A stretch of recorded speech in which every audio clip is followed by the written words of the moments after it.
Welcome, everyone. It is Monday, which means it is time for.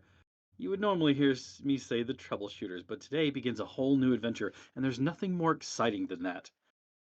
The look, as you can tell, is a bit different. Get used to that. This is something new that we're doing this year around, or at least this show around, and it's something that we probably are going to perpetuate throughout. Welcome to Wild Beyond the Witchlight. The party has gathered outside at the gates, waiting to enter via the ticket booth. And there's not really a whole lot to recap. So, without further ado, let the music rise, and let's begin tonight's episode of Wild Beyond the Witchlight.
Ahead of you sits a beautiful scene, lights that are shining across the expanse, fireflies that flit around, creating this just wonderful scenes. Calliope music rises to your ears, the smell of cotton candy and popcorn, all the wonderful smells that come with it assail you.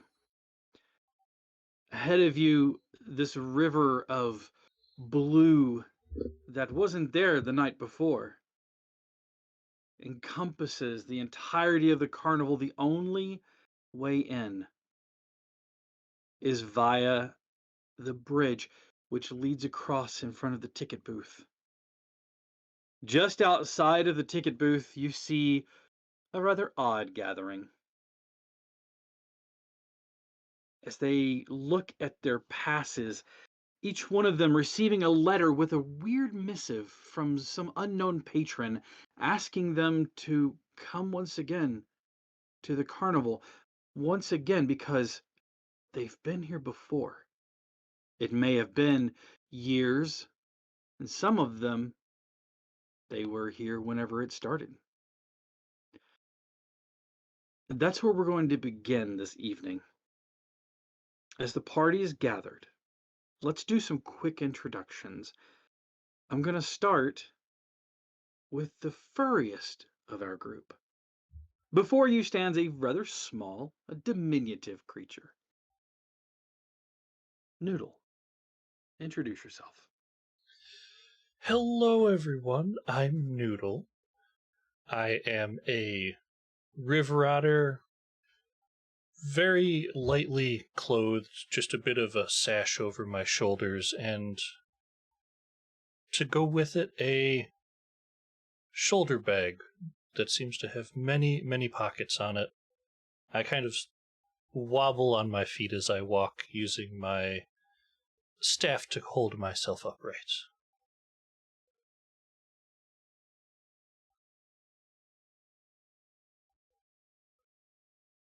Willerin, you've seen this little diminutive creature before. It's been some time. Why don't you introduce yourself? Oh, um, yeah, I'll go running right over, instantly sort of sliding to a stop in front of him, and I will crouch down uh to eye him just a little bit. Um, hello. I You seem familiar. Do we know each other? Do I know you? You I'm you you were a little shorter the last time I saw you. You were working here. shorter. Oh, yes, it has been some years. I came here with a friend, A tall man, a tall lady. tall lady. Oh, yes, now I remember. I'm Willerin. And you're right. I work, well, I'm still here. I work here.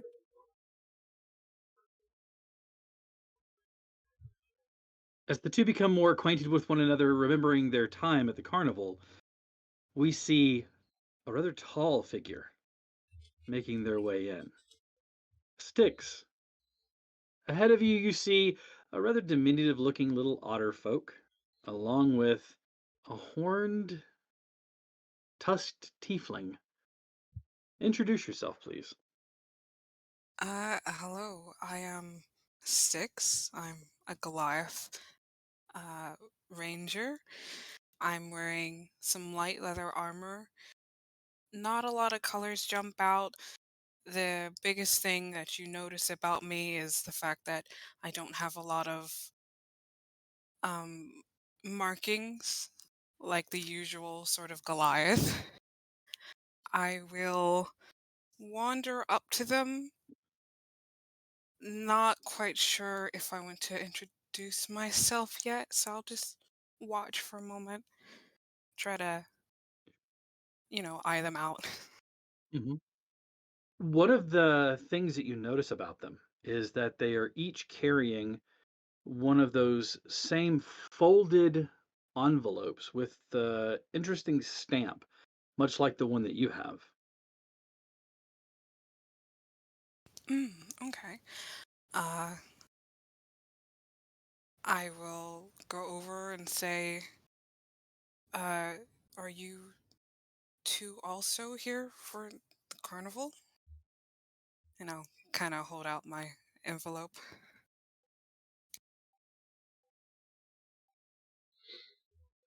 Um, Looking up, I'll go from crouch to standing, and I Mhm. still get to look up at Sticks, which is um fun. Hello. Yes. Hi. Willerin. Well, I work here, but I still received an envelope. But yes, you. Do you need help? Can I bring you? Can I take both of you in? I guess. Yeah, please. I'm Styx. Pleasure to meet you.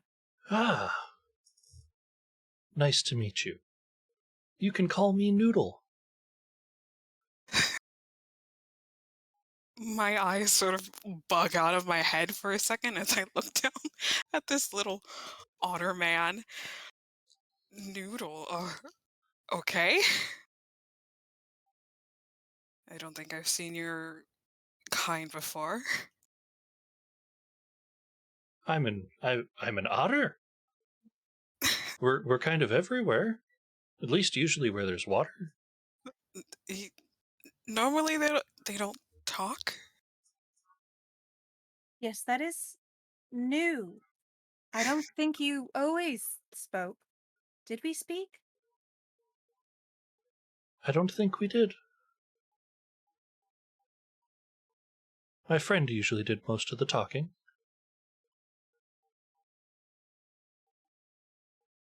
As you're having this conversation, coming down the lane is not one but two halflings that seem to be having a conversation concerning their own envelopes. As we watch as Sir Hickory Turnip and Jay enter the scene. Introduce yourselves. We'll start with Hickory. Why, hello there. I'm Sir Hickory Turnip, and what you're going to see before you is a lithe, strong, strapping young halfling currently sitting on the back of a sizable billy goat that's kind of ambly trampling down the way. I'm draped in armor, most composed of cookery and of cookware and pots and pans and such and that, and probably clang quite heavily as I go. Well, the satchel bags behind me are stuffed with what look to be different vegetables and stuff like that. You can see the stems sticking out. I'm broad, muscular kind of fellow for my short stature, and I've got sun blanched hair from many years on the road. And yeah, I'm probably currently standing here, probably like trying to read this thing as I'm slowly bouncing up and down on the back of the billy goat. Yeah, you can't quite get it into focus as your hands go up at the same time the billy goat goes down. And so then you try to adjust as he goes up, your hands come down. You're like bouncing up and down trying to read this thing. Jay, Jay, introduce yourself. Hi, I'm Jay. Um, I am a halfling. I am dressed like a typical dad, kind of weighed down with some travel supplies. Definitely a med supply kit right up front on the belt. cargo shorts. And yeah, I'm just got here, probably stretching my legs. Oh, Hickory, that was quite a walk. Woo! I, it certainly was, but look at this place. That water, the smells of things. Oh, I tell you, this is going to be like, it's good to be coming back here. I can't remember how long it's been. But, hey, can you read this line? And I'm actually going to pass the whole letter down to him. It's like, the damnable script is it's just too fine. I can't make it out. Oh, oh, yes, yeah. I probably having a hard time reading it too. Maybe we should see the ticket vendor. As you're looking over the letters, from behind you, a small, gruff voice having a conversation with someone that you can't see walks up. And you see a gnome, an aged gnome. Fanny? Yes, yes, Wilbur, I know. There's only one ticket. There's one ticket. And of course I'm not gonna fit my whole name on the ticket. Fan Bonohan Gamgee Girl Puffinwood. Yes, that's my name. But Fanny's the short version of it, and it fits perfectly fine and cute on this ticket. Wilbur, don't say that. That's mean. All right, I'm gonna dust off my dress. Make sure I get the dust off. And she's wearing a cute green dress with puffy sleeves on, and she's got some big glasses on. She is a very short gnome old woman. That's what I'm playing, Fanny. And I'm so excited to be here. I see so many new people, and I don't know where to go. Well, Wilbur not left. It's right.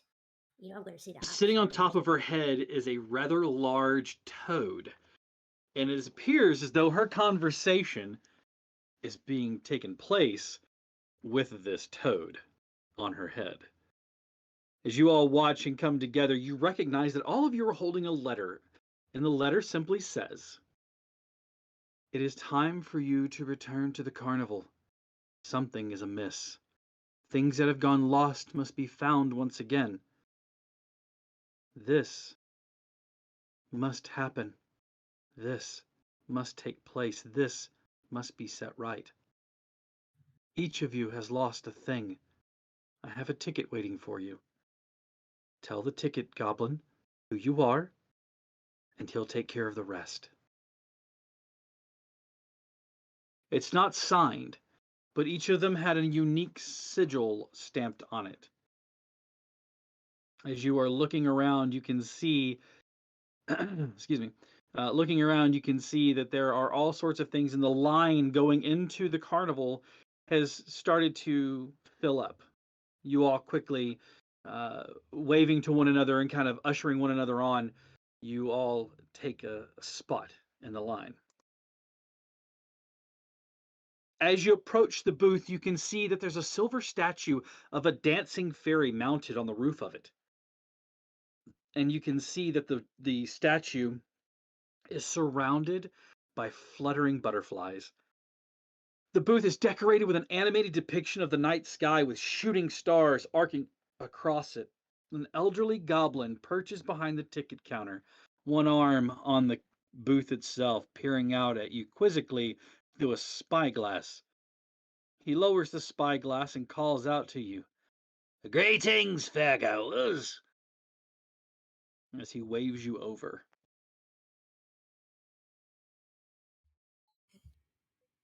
Do we just go up? Well, you're not going to get in if you stand back there, so I would suggest you approach. I'm not going to bite. My name is Nicholas Midnight, and he's wearing like a driver's cap, and he kind of tips it at you as he pops it back onto his head. This will elicit a grin from Turnip. Oh, Nicholas Midnight. That's a fantastic name. I, for one, am Sir Hickory Turnip. And I believe there's some sort of ticket waiting for me. You're sick of the what? Hold on. and he reaches down beneath, and you see him pull out an ear horn, and he puts it up to his ear. What's that you said now? So Hickory will kind of move closer. He'll probably even reach out and grab it and just be like, "Sir Hickory Turnip." He's going to call quite Oi. strongly to it. No reason to raise your voice at me. Hold on a minute. He kind of digs around for a moment, and you hear the sound of like a latch being popped, and then wood on wood. And for a second, you hear him. He looks at you and like puts the ear horn on the counter beside him and starts looking and flipping through their finger. Oh, here we are. And he pulls a ticket out, and it is a beautiful like gold leafed printed ticket, and it says "Admit one, Sir Hickory Turnip." He hands you the Oh, ticket. He why, hands you the thank you, good ticket. sir. One moment. And he reaches underneath and he pulls out a pair of like very rounded wire frame butterfly wings. Now, Oh, here's how this works. Are all of you paying attention? As he looks across the group of you. Each of you will get a single ticket. That ticket is what will get you into the various attractions herein. Each ride will cost a single ticket punch. Once you have had your 8th punch on the ticket, it will become a beautiful keepsake and a memory of your time here at the Witchlight Carnival. The butterfly wings, and he kind of bobs them up and down in the air as he looks at you, must be worn in all times to show the staff that you have paid and are a regulated attendee of the Witchlight Carnival. Are there any questions at all? And he picks his ear horn up and boop, pops it into his ear and waits for you. I have a question. Well, go Where ahead. where are we supposed to wear them? Like on our bodies? Well, you're not tucking them under your arm, are you? They've got straps, they fit on you. Even a big one like you. Oh, God. Okay. Thanks. That's it. And as you dolefully walk up, each one of you introducing yourselves and holding up your missive, he takes a moment and looks underneath the counter. You can hear him rifling through what sounds like papers, and then he pulls out a ticket. One that says Sir Hickory Turnip, one that says Noodle, one that says Jay, one that says Sticks, and one that says Fanny. And the last one he holds up, he looks at Willerin for a moment and he says, "Don't you work here?" That's yes. Yes. Yeah. He holds up a hand and looks at you like incredulously, like, "What are you doing?" He I just kind of like, I don't know. Maybe it's a game of sorts. Or maybe I'm just helping everyone here, like a guide. Do you think that could "Oh, be it? possibly." And he hands you a ticket that has your name on it. Thank you. You know the rules, and he Uh, hands you a pair of wings to wear on your back. Thank you. Right. The last thing you'll probably want is a map of all the things that are here. Right? Right. Here you are, and he reaches underneath and pulls out a like folded map that has all of the different attractions. It is a map of the carnival itself. And give me 1 second here.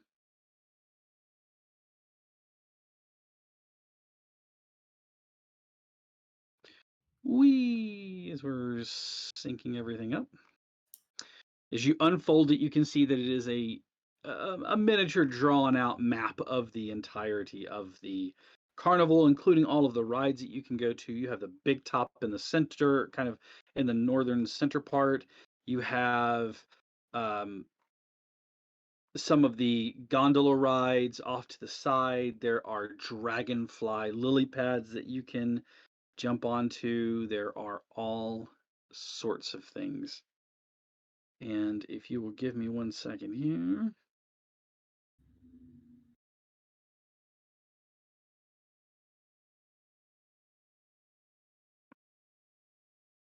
So,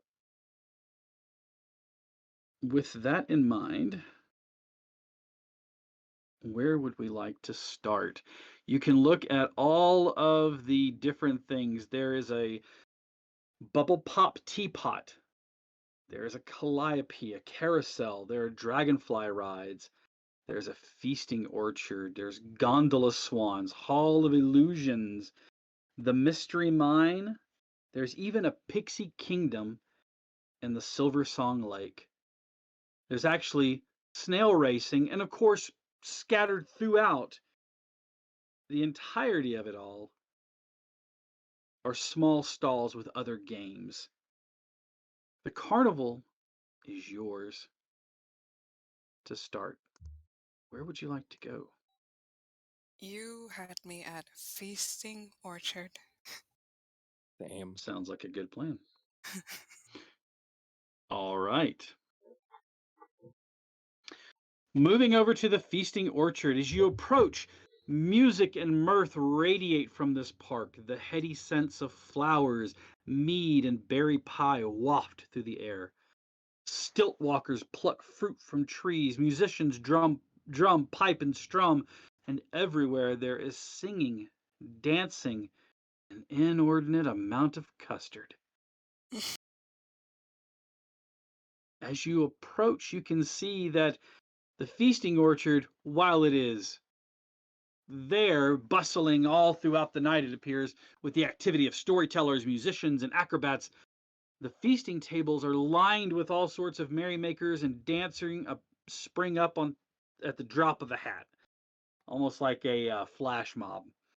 And as you're looking, you can see that there appears to be calling out for a contest. Fairy cake eating contest. If you are the most devouring, strongest stomached individual here at the feasting orchard, you could win a prize. 1 ticket punch to enter. And you can see the contest table is piled high with small glazed cupcakes. Each one of them seems to be filled with a dollop of berry custard. All you have to do to win is eat as many cupcakes as you can within 60 seconds. You eat the most, you win the prize. That's incredibly tempting. I'm gonna go for it. All right. Does anybody else want to behind? participate? Okay. Yeah. So we have 2 of you. Anyone else going to participate? Oh, I do appreciate this, but I don't know if I can do it on the first pass. I want to make sure my stomach, and he'll pat his stomach, is all well and good for the rest of the adventure. I'll eat enough for both of us, Hickory. Oh, yes. Yes, make sure you save some. I'm quite curious what they taste like. I don't think that this is an endeavor for me. I don't know how many I could eat. Don't have a whole lot of room. Is that Otter talking? Hi, hello. My name hello is there. Noodle. Noodle? Wow, that's an excellent name. I believe I might have had an Uncle Noodle, but I can't recall. My name is Sir Hickory Turnip. And I'll offer him my hand. I will lean on my staff for balance and shake your hand. It will be a firm and, very friendly handshake. Excellent. It's most excellent to meet you, young Otter. I mean, Noodle. As long as we're asking questions, is that a goat? Ah, yes. This is Percival Cornbread, my finest friend. and he'll like put an arm over his. He'll probably like clamber off him and put an arm over him and just kind of hug him close. Percival just. This here is the bravest goat in all the world. There's a there's like a heavy tongue that licks the side of Hickory Turnip's face. You can hear the goat starts to like gnaw on one of the pieces of armor, the crockery that's on it. Percival, my old friend. And I'll actually reach back into the pack and like pull out like a big long stalk of celery or something like that, and I'll give it to him, and so he doesn't destroy my armor. Yeah, he's just loud crunching it.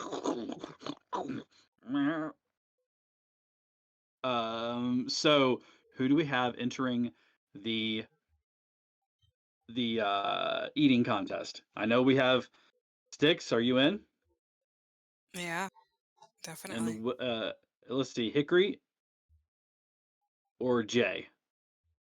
Jay. Jay. All right. This is how this works. And if all of you look now, you should have a map of the carnival that's available to you. So this is how this works. The contest runs actually throughout the evening, so this won't be the only time you can do it, but the way that this works is the contestants can swallow a number of cupcakes in a few seconds, like 3 of them safely. Watching people do this, you can think 3 of them safely, and you can eat up to as many as 3 plus your constitution modifier. For each additional cake eaten, however, you have to give me a constitution saving throw. And if you fail, you take custard damage. See, this is why I'm not participating. I did it once and did not sit right. Well, then, if all of our contestants are in place, as he looks at the 2 of you and you scramble up to the table getting ready to go, on the count of 3, we eat. 1, 2, 3. All right. You can eat 3. You can eat a cupcake in about 3 seconds. You can safely eat about 3 plus your con mod. If you want to eat more to win, you're going to have to give me a constitution saving throw. So if you eat a cupcake in about 3 seconds, you're looking at 60 seconds. So that's about 20 cupcakes. My you want to con do mod is more. 0. So Same. you can eat 3 cupcakes. Okay. Safely eat 3 cupcakes. So is that all you're going to do is eat 3 cupcakes? Or are you going to try for more? Fortune favors the bold, my friends. I'll try for more. Jay will too. All right. Go, As Jay, you go! hork down the first one, you're like, that's not so bad. 3 seconds. You look over at this very round dwarf who is just like, ho, ho, no, ho. And he's tossing them down. He's on his like 3rd one right now. You guys look down and you eat another one quickly. You eat a 3rd one. Oh man, these are starting to fill you up. You didn't think cupcakes would be that full. It's about only like 12 seconds in, and you eat another one. So that's your 4th cupcake, right? And neither one of you have a constitution modifier. Hmm. You're both at No. 0, correct? Correct. Yeah. Okay. Okay. I need a constitution saving throw from each of you, please.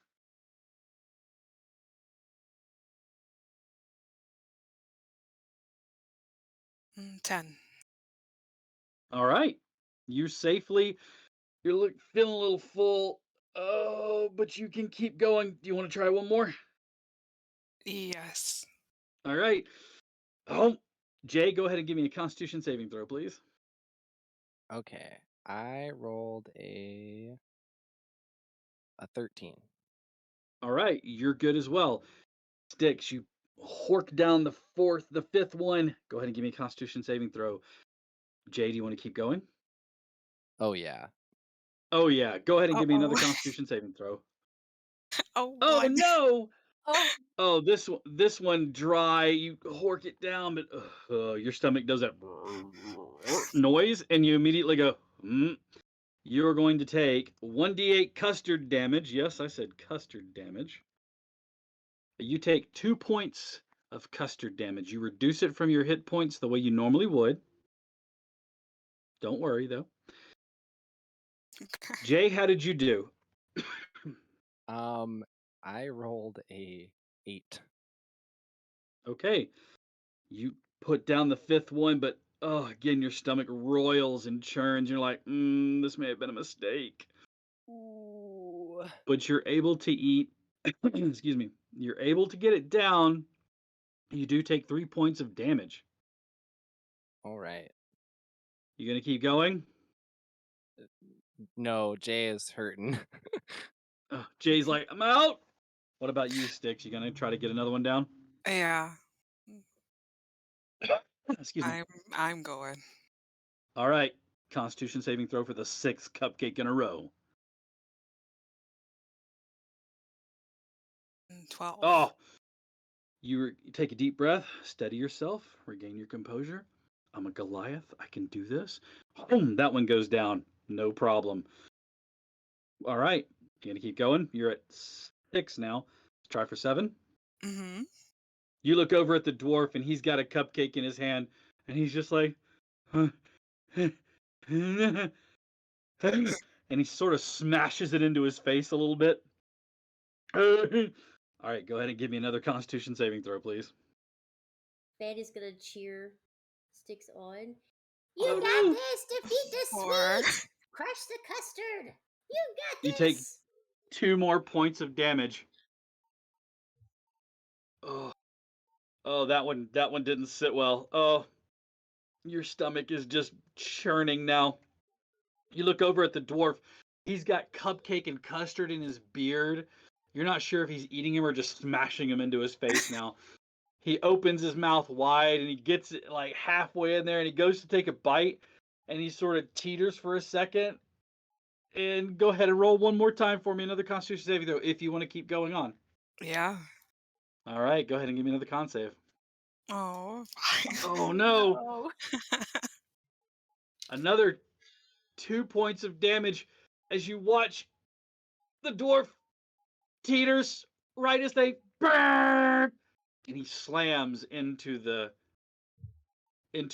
table. The cupcake half smeared on his face. He just belches loudly, like it rumbles the table, raises the tablecloth a little bit. Everybody in the front row like leans back away from the sound and the audacity of this dwarf to just let loose.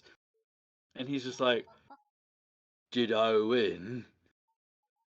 And they walk over to you and they hold your hand up and they're like, "By 1 cupcake, we have a winner!" All the other contestants bowed out, and you feel kind of I at the end of the just need some contest. water. You're like, I'm fine. Well done. You give yourselves a few moments to rest and relax, and you regain all of your hit points lost from taking custard damage. The barker who was running the adventure walks up to you, and the contest walks up to you with a small vial in his hand. Congratulations! You're the winner, so let's give you your prize. Here you are. 1 potion of invisibility. Woo. And the crowd goes woo back to him as he does it. All right, so I'm going to throw that to you. Give me just 1 second here as I throw your potion of invisibility into your inventory. During all of the Into my back chaos pocket. that was this contest, Mhm. I would like to kind of wobble my way through the crowds and the people, seeing if anything exciting jumps out at me.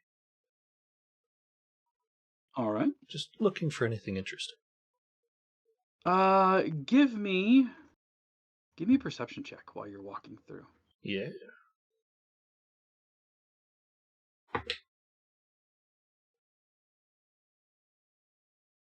$16. Okay. The most noticeable thing you see is a gnome, and she's sitting in the branches of a tree, her legs propped up. You can see that she has a lute on her lap, and she is plucking plucking the strings while she's kind of like looking over at you. As you lock eyes for a second, she smiles and nods.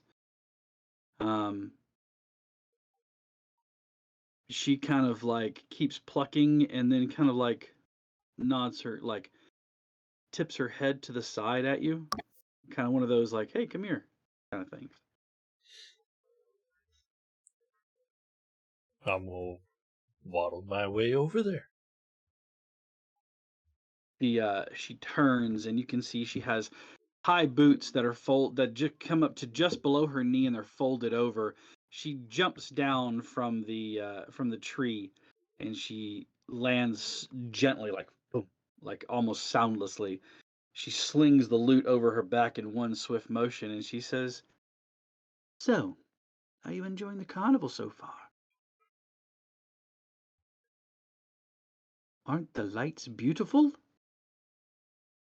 I've never seen so many. Why'd you stop playing? It was beautiful. Oh, oh, I'll pick up the loot again here in a little bit. But you're an interesting one, aren't you?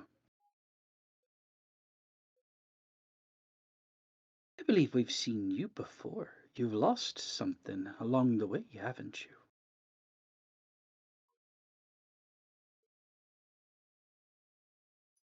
I've lost a few things. Is there one in particular you're referring to?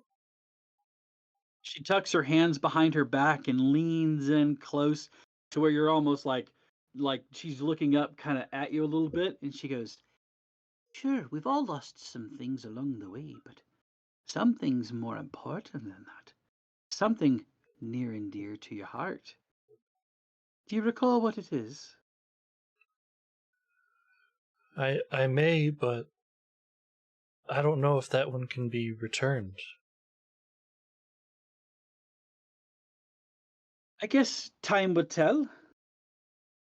It's funny though. A lot of things go missing here at the carnival. Look to your new friends, and she nods over at the group as they're cheering for Sticks. And like you can see Sticks up on the stage, Jay backing off, and the dwarf is just mashing them into their face. Stick close to that lot. They'll help you go far. They seem to be good folk. Well, Noodle, perhaps I'll see you around. And she kind of like boops your nose and she wanders off to go like disappear into the crowd almost. At the You try to mention keep an of eye out and she things just going missing, I kind of try and slyly scoot my shoulder bag like behind my person. just like discreetly move it so that nobody can get to it. Yep. I got you. All But, right. but yeah, I'll just So, kind of waddle my way around till the contest is over. okay. All right. As the contest ends, again, your prize being this wonderful potion of invisibility. And what it is it's not a potion. It is actually a cupcake. They hand you another cupcake. But he tells you, consume the cupcake, and you'll be unseen for a short while. But don't get too wily, for if you were to strike someone and he like makes that motion of his fist, you know, the old school like fisticuffs motion, or if you get all wiggly with spells and he wiggles his fingers at you, the benefit of the cupcake will disappear. Remember, you have to eat the entire cupcake in order to have the benefit. Good job up there. I'm sure you're tired of cupcakes.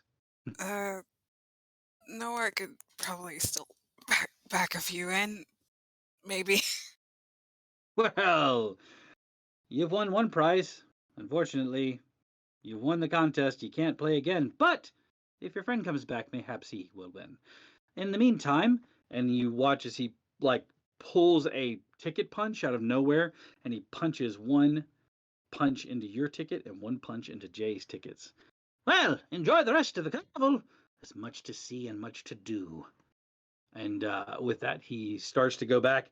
Our next event will start soon. For anyone who wants to try to consume all that they can, come and try your hand at the cupcake eating contest. Oh, no more cupcakes for me. We should have had the goat do the contest, Hickory. He would have gotten farther. Well, that would have been hardly a fair battle. I once watched him consume 200, what were they? Hickory sticks in one sitting. And I'm not talking the little ones. I'm talking like thick as your thumb. He's the goat. He is the goat. All I'm right. just quietly wondering if this cupcake has a shelf life. I mean, it's magical. I'm sure it's fine. All right. With that being said, what do you want to do next? You have all of the rest of the carnival ahead of you. Well, What to do? Excuse me, tiefling? I didn't catch your name. Is it, Me? Willow? Yeah, you. Hi. Hello. Hello. Yes, I'm Willerin. You can call me Willow, or you can call me Rin, whichever's easiest. Willowren. Willow. I like Willow. I lived in a tree once. That's where I came from. So I quite like your name. My name's Fanny. I'll just give you the short version. I don't really want to spend the time pronouncing my full name. But Fanny's fine. I overheard that you work here. Is that right? Yes, I do. Well, that's grand. Maybe you can. Well, you said that maybe a tour guide. Why don't you give us a look around at your favorite places? Where do you work? What do you do? Well, I can start by showing you all my favorite spots. I've been here many of years. I've taken part in everything at least once. As you are talking with one another, Willerin, a familiar sound of a set of pipes being played Yeah. hits your ear. You get excited because you see off in the distance the satyr that you're familiar with is playing like almost like a marching dirge, and behind him is this 12-foot tall walking tree, garlanded in golden ribbons, and it marches down the thoroughfare. Emerald clouds swirl above the tree and rain down golden spinning sycamore seeds. Fairgoers are trying to catch the seeds before they hit the ground. As the seeds gently fall, you can see a chatty little squirrel that scampers along the boughs of the tree, handing dandelions out to select passerbys. You know that this is Northwind, and like catching one of those seeds is a great boon, as well as getting one of the dandelions from uh, Red the squirrel in his bow. Yes. Oh, this is the perfect timing. If everyone come, we can try catching these, and well, we do receive great things. And if you are lucky enough to get a dandelion, there's something even better. Or like a lottery. I like it. I like to try my luck at this. All right, Wilbur. Reach out your hands. Catch as many as you can. Yeah. Try to get. All right. As you approach, everyone who's going to try to catch a sycamore seed, please give me a dexterity check. Ah, perfect. Can Percival have a go as well? Percival can absolutely have a go. Dexterity.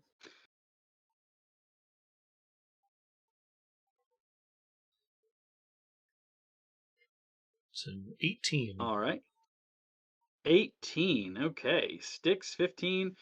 We have Fanny with a 16, it looks like. believe it's an 8 because I think I clicked it twice on accident. All right. Technology. Your first one gets by you, and then you quickly turn around and grab another one as it flitters to the ground. All right, and then Sir Hickory Turnip, we have a 14. Noodle, are you going to try to grab one too? Yes, that was the 18. Oh, the 18. That's Yep. thank you. 15 And plus I 3. got a 19, 17 plus 2. So we have Jay a got 19. Jay got a 6. Okay. Jay, you watch as it drifts by you, and you try to grab it, and one of them drifts by on the other side. You try to grab it, and then all of a sudden you turn and you're looking like nose to nose with a goat who's chewing on like 4 of them in his mouth. Oh, Do you want shucks! to? Keeping them all to yourself. Do you want to try to grab another one? Yeah, absolutely. All right. Go ahead and give me one more check. That's gonna be an 11. Okay. This time you like watch as one of them is starting to come down. You watch as Percival the goat's eyes start to cross as it sort of drifts in front of him.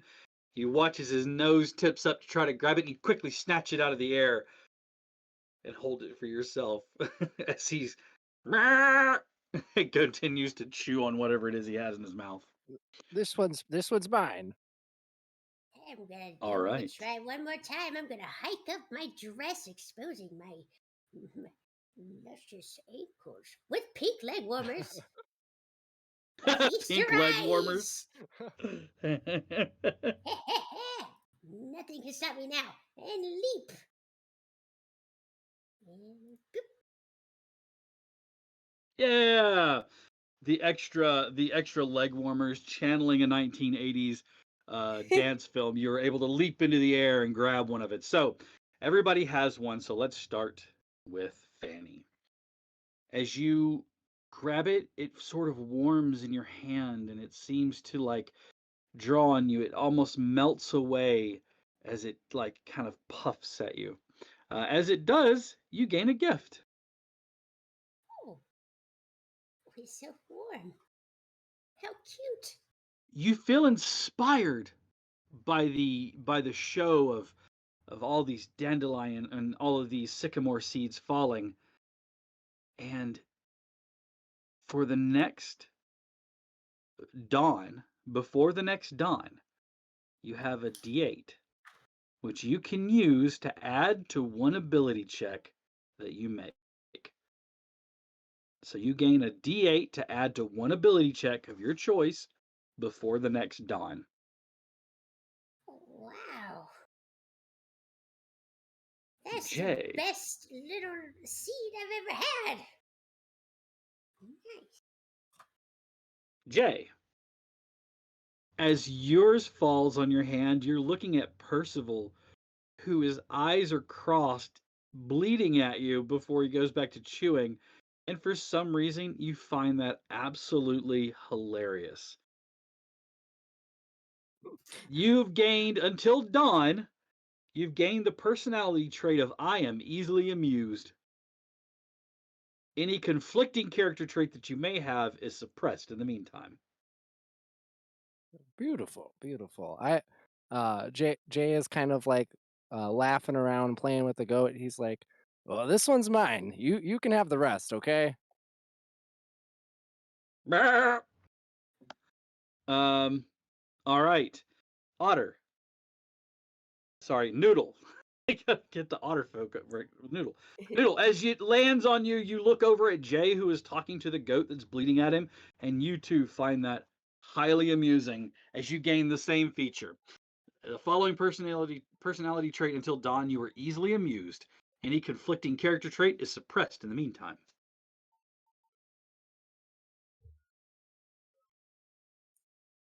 Lovely. Let's see.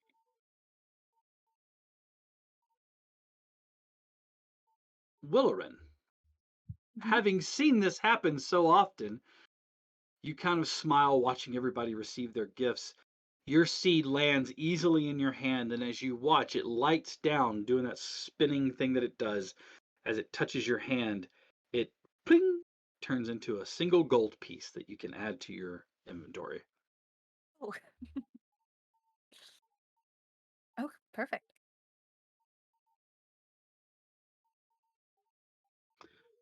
Let's see. Hickory turnip. Yours too turns into a gold piece. Oh, hey, lucky fortune. And last but not least, sticks. Being the tallest, yours is the easiest to grab. You pull it out of the air. You gain the benefit of a D4. You can add that to one ability check that you make before the next dawn. Much like what Fanny got, but a D4 instead of a D8. Okay. All right. That was As quite you are all a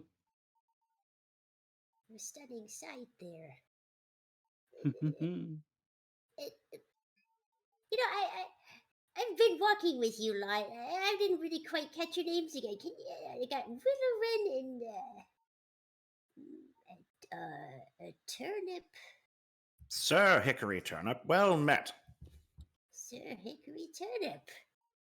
And, Well, and nice Jay to will throw. meet Jay. Reach out my hand. Hello, Jay. Give me a nice hearty shake. My name's Fanny. I have a full name. I'm not gonna say it right now. And I've been saying it a lot lately. What the heck, I'll say it. My name is Fam Burrowhead Gamgee Girdle Puffinwit. That's why they call you Fanny. That's what Wilbur said. Wilbur said frog on my on the head right here. No, which gives a Wilbur. loud No, Wilbur, I'm not going to say your full name. I would love to hear Wilbur's full name.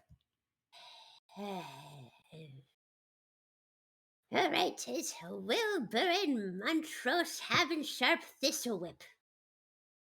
Now that's a name. You'll actually see Turnip like pull out a little book. He's actually going to write that down.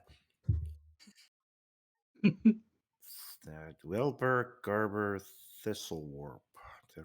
Thistle? Yep, close Thistlewurp? enough. Yep, you're correct. Ah, right. Thank you very much. Yep. You can add more words to it. He loves it. I'm Sticks. Sticks?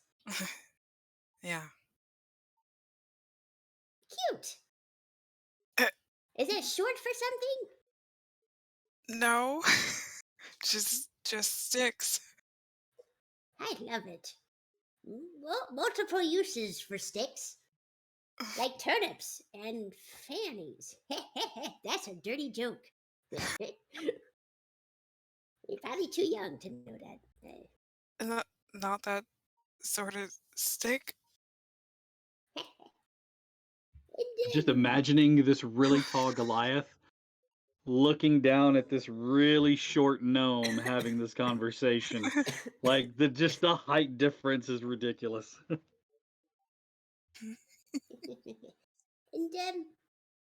what about you?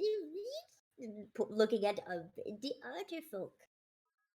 You can call me Noodle. Noodle? Noodle. Yes. We have turnip and we have noodle. That was the name I was given.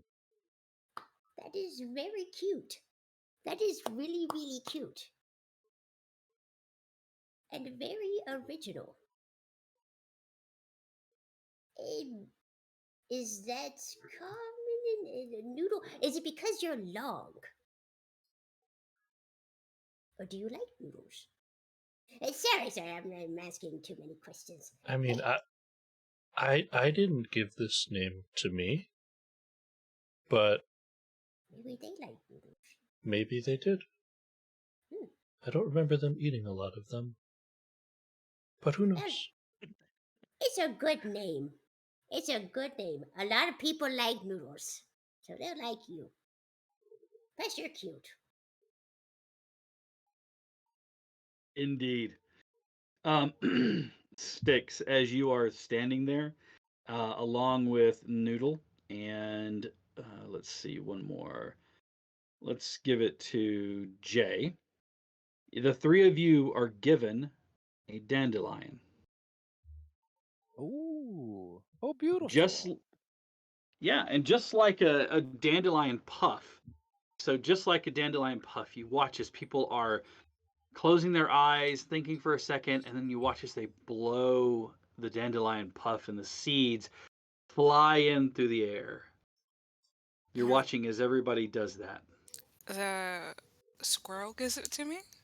That is correct. The squirrel does.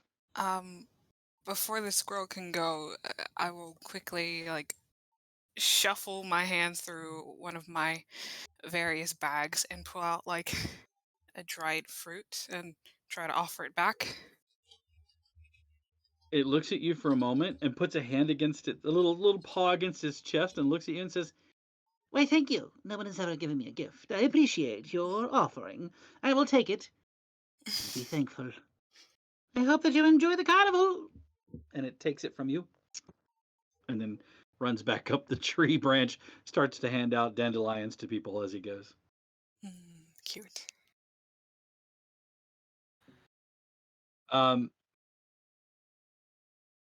All right. Northwind makes his rounds, and you watch as Red kind of scurries down for a moment, runs back over, and goes, For the gift that you have given me, I feel it is only appropriate that I give a gift to the rest of your friends here. So, may one for you, and one for you, and one for you, and one for you, and I think that's one for you. All right, all of you, good. All right, bye. and he just kind of scatters off again and catches up, running up the side of Northwind as the treant just kind of slowly makes a turn around through. So each of you have now a dandelion that you can, he says, Close your eyes and make a wish. blow and see what you get. So I want everybody to make a wish. Sure.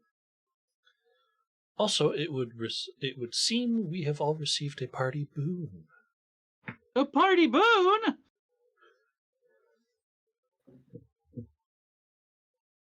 Ooh, Yeah, Your- boy. it's awesome. Your party boon comes in the form of information. Mm. Your party boon is going to be Noodle. You have met an important person recently. And if you can find them, they may have more information about what drew you here.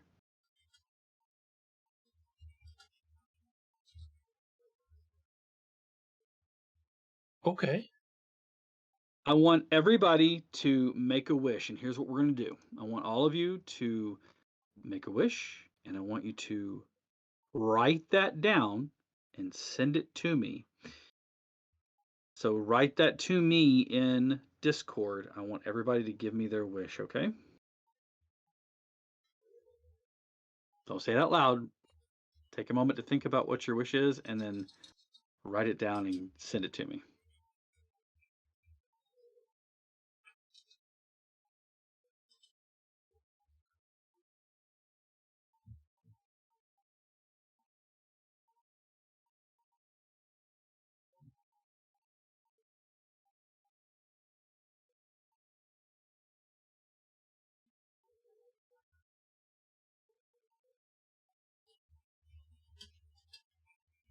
And while they're taking that moment to write down their wish and say what they want, let me announce what we have going on recently. Well, coming up this weekend, we have RPG Con. That is right, the first of hopefully very many RPG Cons that we will see as it grows in the future. What we'll also be having coming up, and I want to announce this. I've been telling you that May 17th, Monsters of the Multiverse is coming out. I am proud to say that they have actually released it early.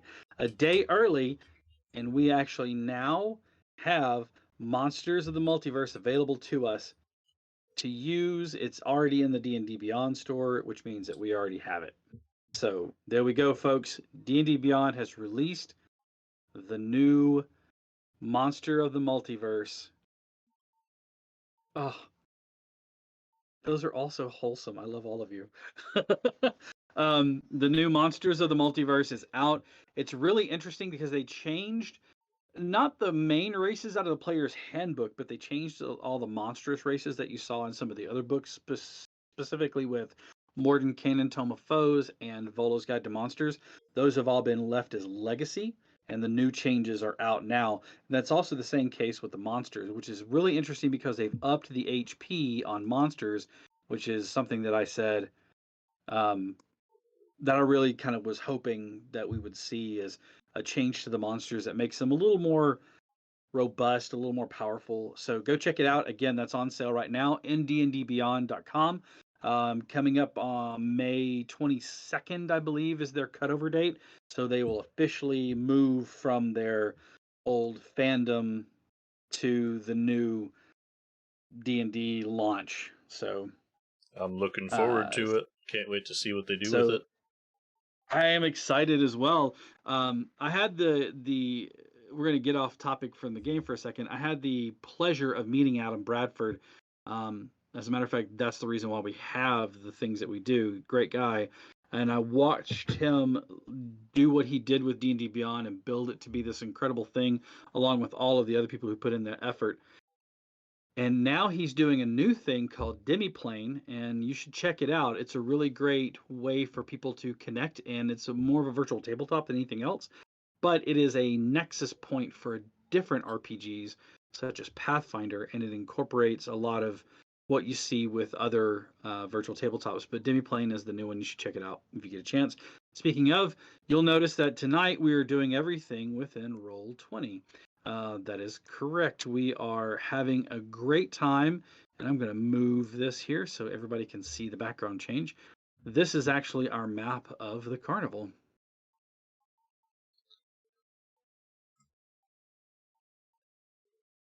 And Roll20 has the modules built into it. I purchased the modules so that we could play, and it's going to be a lot of fun. And yeah, there we go. And if memory serves, you're debuting an adventure you personally wrote this weekend. That is correct. Some of you may have remembered there was a one-shot that I ran with a few folks from the community last summer, and it was called The Aldemir Mystery. I have actually revamped it, changed it, and added 2 more parts to it. So we have The Aldemir Mystery, The Aldemir Conspiracy, and The Aldemir Revelation. Those 3 parts are going to be debuted at the upcoming RPG Con as part of Dire Bear Adventuring Company. And depending on how that goes and the feedback that I get, we'll see those put up on the DM's Guild so that you can purchase those and run those for yourselves and for your friends. It's a lot of fun. There's a lot of running around and getting to know the city a little bit and how it's designed. So I'm looking forward to seeing that one come out to everybody. But back to the game. So you guys have just finished meeting Northwind, the treant, sapling, not a full-size treant, and Red. You all have sent me what your wishes are, so fantastic. Mm-hmm. Did you see my last message? Let me check that again. Okay. Oh, I see that. We have received another party boon. The next party boon is going to be a direct guide from the man above. The whimsical sounds, in this case, the whimsical sounds of a calliope call you, but past that is what really draws your attention. As you watch the twirling, rising and falling horses on a carousel. The procession of wooden unicorns stands motionless on a circular wooden platform currently. Fairgoers clamber onto the unicorn's back, and a female centaur sets the ride in motion.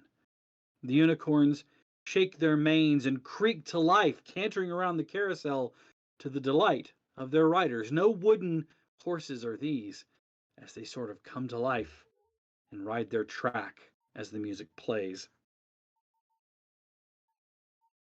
As you approach, a beautiful centaur with paint. Her lower half is paint, and even her skin above, you can see the dappling of brown and white.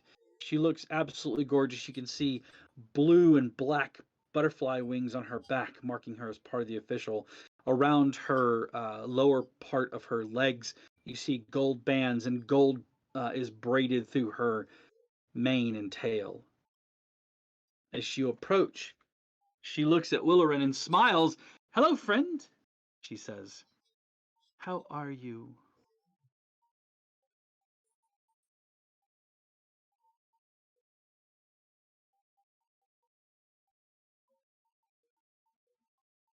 Wow. Are you muted? You got that right. Some things never change, and I'm okay with that. Listen. Um, yes, things are well today. I'm taking some friends out to, well, new friends, to explore the carnival. You know, I always have to stop by. Of course. She looks at all of your new allies and introduces herself as Diana Clappington. She seems to be of good humor, but noticing her eyes, she seems there's a sadness there. She sort of watches one of her flanks, gives a shake, and she clomps her foot. "So, have you come to ride the carousel?"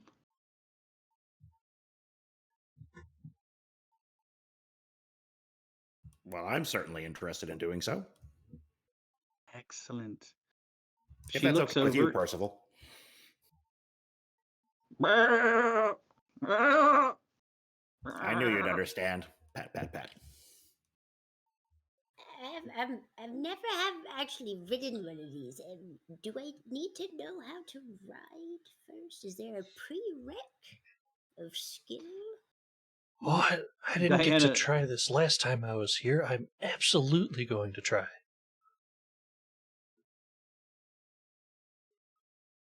Diana looks down at the two of you, and she kind of like tips her head to the side. You can see like her hair brushes the butterfly wings, making them kind of move for a second. "Well, aren't you two just a pair?"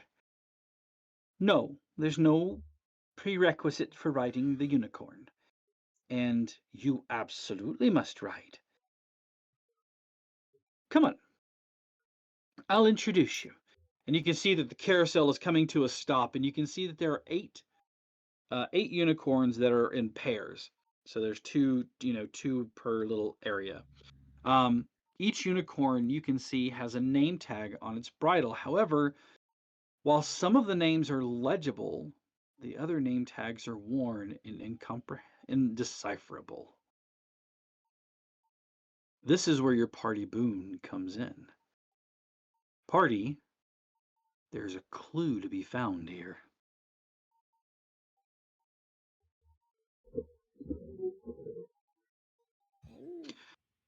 Looking at each pair of unicorns, you can see that they have names that sort of match. The first one's name says Fortune.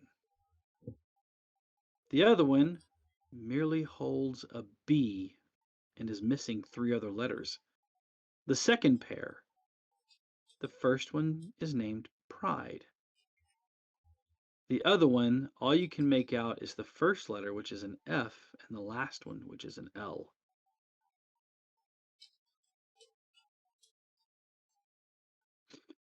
The third Well, pair, you can see that there is one named Stone, and it is complete, and the other one simply has an M and is missing four other letters. The last two, you can see one of them is named Stitch.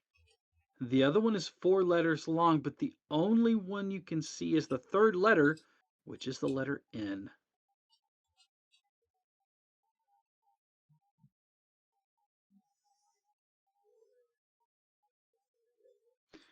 Diana says, "Some of the paint came off. If you don't mind helping me out here, I can give you a free ride on the attraction if you like." Hey, Oh, count that'd me be in. fun. Hell yeah. Excellent. And Already kind of wandering in, just in awe. They are inert. They are unmoving. They are just sitting there, and they don't seem to be doing anything. They just are sitting there looking forward like you would expect a carousel horse to look. Sure. Can I ask a clarifying question? You may. On the second pair of horses, it was Pride, and you said the first letter was an F and the last letter was an L. That is correct. Can It's we 4 see letters long. 4 letters long? Okay. Hmm. Just checking. So Sure, sure. like 2 letters in between missing. Mm-hmm. That's correct. Right. So this first one, its name is Bold, correct? You see that it has a B and 4 letters are missing. If you'd like to try to paint those on there, you can. Yeah, I'll try to paint on Bold. All right. And you see that it seems to fit. For a second, the unicorn shimmers, and you think you see it like tossing its head back and forth. And Hickory will pat it, like pat the horse lovingly. Yeah, it's wood. Pum, pum. Whenever you pat it, it feels like painted wood. He'll still do it. He's just like, this is merry and magical, and he likes it. Yeah, okay. Excellent. I want to go to the one that's next to Stone. This is with an M. Okay. It is also 4 letters, and all you have is an M and an S. An M at the beginning and an S at the end. Oh, and S at the end. So, okay, and then 2 letters in between.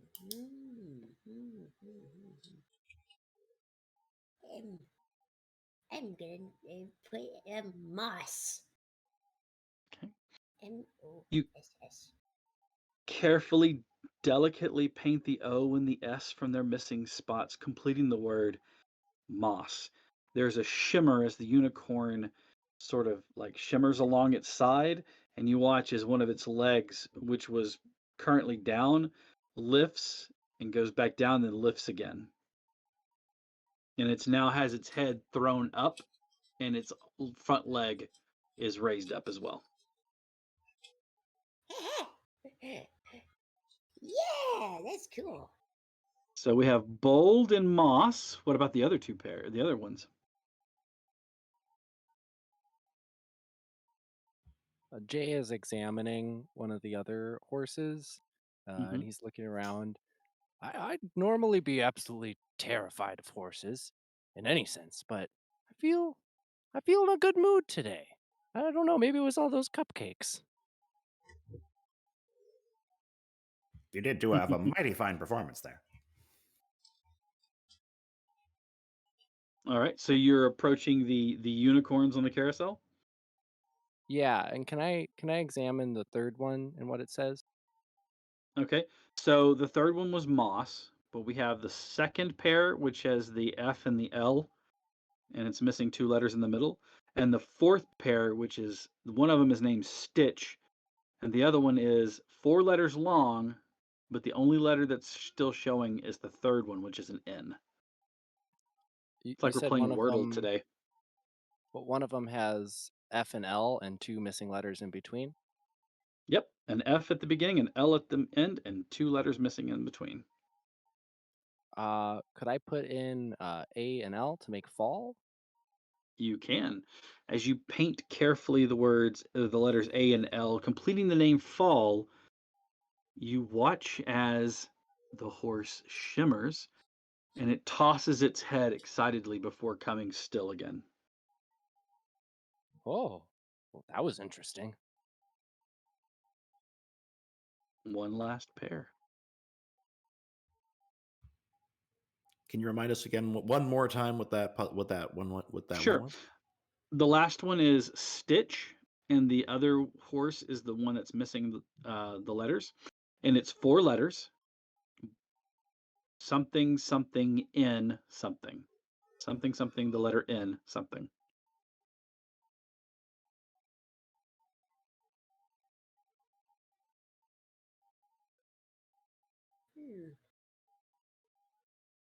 Noodle.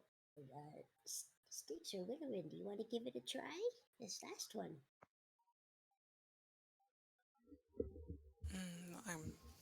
I'm still thinking. Think away. Wait. Hold on. It was sticks or stick?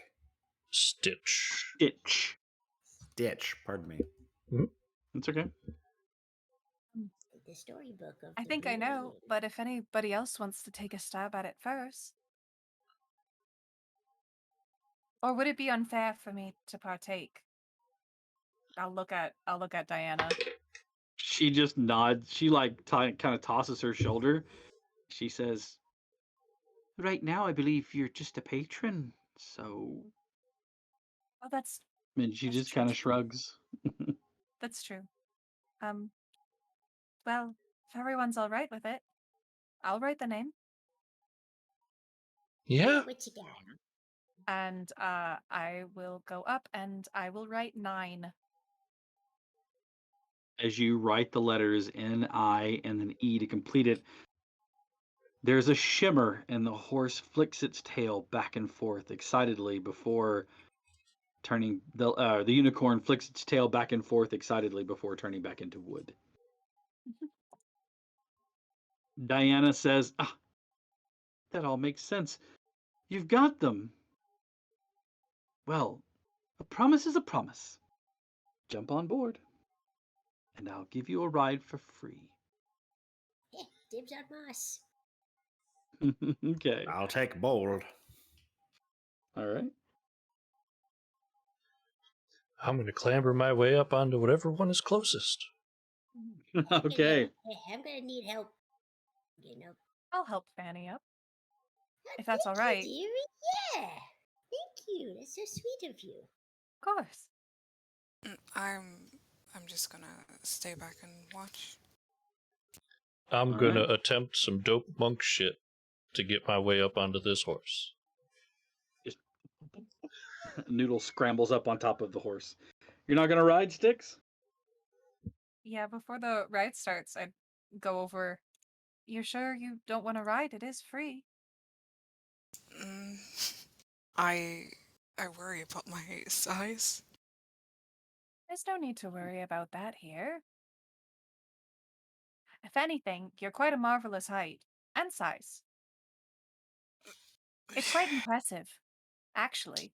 I think you're the tallest person I've met. Well, not including the tree ant. But, I mean, he's tall for. Well, he grew that way. Well, it's the same thing as you then. I am just going to give Willerin like a sort of confused look, and then I'll walk past him to go and get onto one of the horses. Perfect. You're not sure if, while you climbed onto the carousel, if the horse shrank or if it grew, or like if you shrank or if the horse grew, but it seems to accommodate you perfectly. And as you all start, Diana claps her hands together, and the unicorns start tossing their heads, and they start to move. You don't see their mouths moving, but something in your head reaches out to you. Noodle. The music's playing as the carousel ride goes round and round, and it says, "The thing you're looking for can be found with Endlin Moongrave." Endlyn, Moongrave. Okay. As it continues around, you hear in your head, Willerin. "Scabatha's lair is a dead, hollowed-out tree in a sylvan forest." Scabatha is Skabatha. Scabatha. Dead, Scabatha's hollowed out. lair is a dead, hollowed-out tree in a sylvan forest.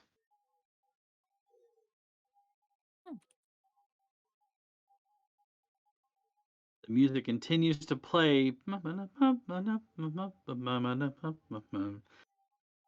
Jay. The voice in your head says, Bev Lorna Blightstraw has your missing item. You lost it, she took it. Bev Lorna Blightstraw. Bavlorna Blightstraw. Okay. The horses continue around. As they do, let's see. Fanny. Oh, As it continues around, you hear, the hag you seek sleeps in a dollhouse and can't remember the first creature she sees when she wakes up. The hag you seek sleeps in a dollhouse and can't remember the first creature she sees when she wakes up. yeah, okay. Hush, Wilbur. I'm trying to listen to the voice in my head. We have Styx and Hickory left, right?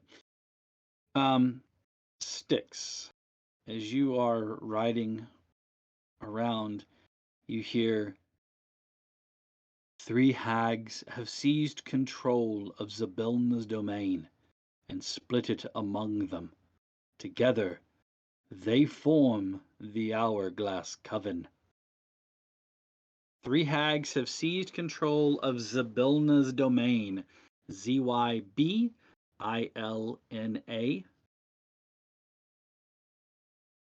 and split it among them. Together, these hags form the Hourglass Coven. Got it. And lastly, Hickory Turnip. Sir Hickory Turnip. Yours says, the hags. The names are Bavlorna Blightstraw, Scabatha Nightshade, and Endelyn Moongrave. And their splinter realms are called Hither, Thither, and Yon. This coven is so riddled with distrust that each hag is convinced her sisters are plotting against her. Would I be able to get those names one more time? I'm going to shoot that over to you in Discord. Awesome. Perfect. No problem. So you have some information as the last of the voices fade. As the ride comes to a stop, the unicorns nicker, they whinny one last time before they come to a stop. I am bawling my eyes out. Jay has Okay. definitely been backwards on the horse this whole time. Fitting. Okay, fitting. Have Edmonds at ease, master. My mighty steed. We have finally stopped from our adventure, of conquering the great beyond. Our separation will be sad and full of sorrow, but you are free now. At ease. Shut up, Wilbur. I'm having my moment. Let me have this. We seem to have received a third party boon for the evening. Oh my gosh! Thank you for the boon. You're spoiling us. Thank you. Awesome. I'm gonna have to think about this one. Yeah. I just gave you a lot of good information. Yep.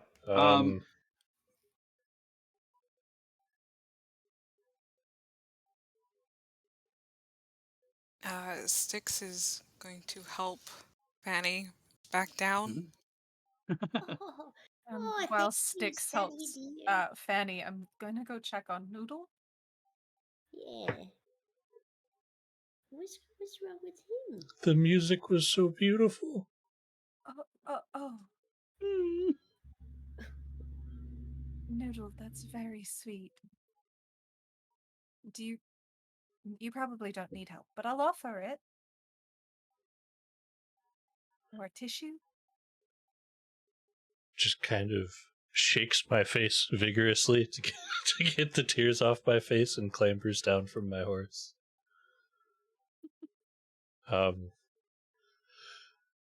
To go with that party boon, Cap, a party bane has also been brought to the table. A party boon and a party bane. Yes, Well then. balance. Might as well start the campaign off with a bang. Let's go out with a bang. Yes. All right. Tears, a little bit of snot, just thoroughly crying over the music that was playing during the carousel. Absolutely. It was Just so good. boohooing crazy. Like, all right.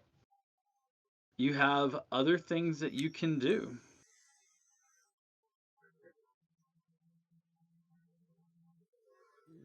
Diana thanks you all for doing everything that you did to help the horses. She says they seem to be in better spirits.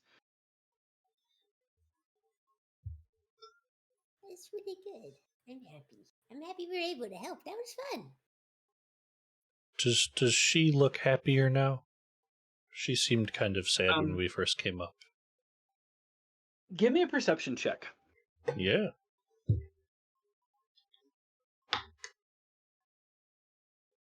Five. There's still like a little sadness behind her eyes.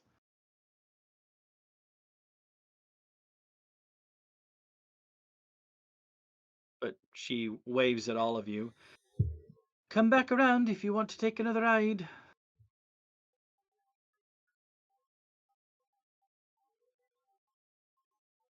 Hickory will wave at Bold as he heads off. And while we're riding off to our next destination within the carnival, we're going to take a quick break. Let's give ourselves about 10 minutes. We're going to take a stretch and grab something to drink and all that jazz, and then we'll be back. Does that sound good, everybody? We'll see you back at, let's say, quarter after the hour. So we'll see you at 15 after. Who wishes? Okie dokie. See you guys Sounds good. soon. Excellent.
Thank you, everybody, for allowing us that quick break. Welcome back. Remember, go ahead and tell everybody that we are live with Talking Pictures. That's right. It's like it's the late or early 1900s. We have talkies again. So I could the add much in like the needed. TV bars if you want. Just give me like a day or two. Get some Like the static old. going. Oh, that'd be fantastic. Every once in a while, have it like have a line scroll past like the old VHS tapes. That would be fantastic. You got to fix the rabbit ears. Yeah, adjust those. You For gotta those adjust of the us who tracking on the remember VCR. those. Listen, you called me Paw Paw earlier, so hey, we're gonna have a conversation later. So welcome back. We are running Wild Beyond the Witchlight here, and we have just learned a bunch of information. But now, what are they going to do with it? That's the key. That's the real question here. So, let's see. I think that I have got everybody down that I need to here. All right. You just finished the carousel. Where are you going to go to next? The snail racing. What is that? Are there All right. bets? There is snail racing, and you can kind of bet, sure. I'm going to send you all. If you guys check your journal every once in a while, because there are pictures that I'm sending to you guys that you can show off. Yes, I have them up for the stream to see as well. The grandstands next to this race course are filled with cheering fairgoers, ringing bells, they're swinging rattles, and they're waving flags. On the starting line, 8 giant snails are having their shells scrubbed by pixies. Above the circular course, a wooden gantry hangs from the branches of a central tree, where 2 goblins officiate the proceedings.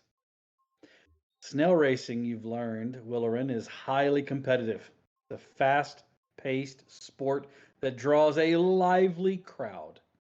You can participate as a snail jockey, and it would cost you 1 ticket punch. Does anybody want to race a snail? I've done this a couple of times. I can tell everyone it is a great time. Everybody is very competitive here. Now, is there a prereq of riding skill? Not that I'm aware of. I thought they were going to be small. Oh, These are big snails. absolutely Yeah, not. they are big snails. Oh, I was thinking the ones that you find underneath the logs or up the trees. I mean, those this would is get way lost. better than I was expecting. But Comparatively to me, how large are these snails? I mean, the tops of their shell is well over your head. You can see that each one of the snails, and there's 8 of them, each one of them is being like, they have a crew of 3 pixies around them that are like preparing it for the race. You can see them buffing out the shells, and one of them seems to be like feeding one of the snails. Are They there any are. smaller snails? No, they're all about the same size. They're different colors. You see one is pink, one team and the shell has pink on it. Another one is the team colors are blue and it has blue on the shell.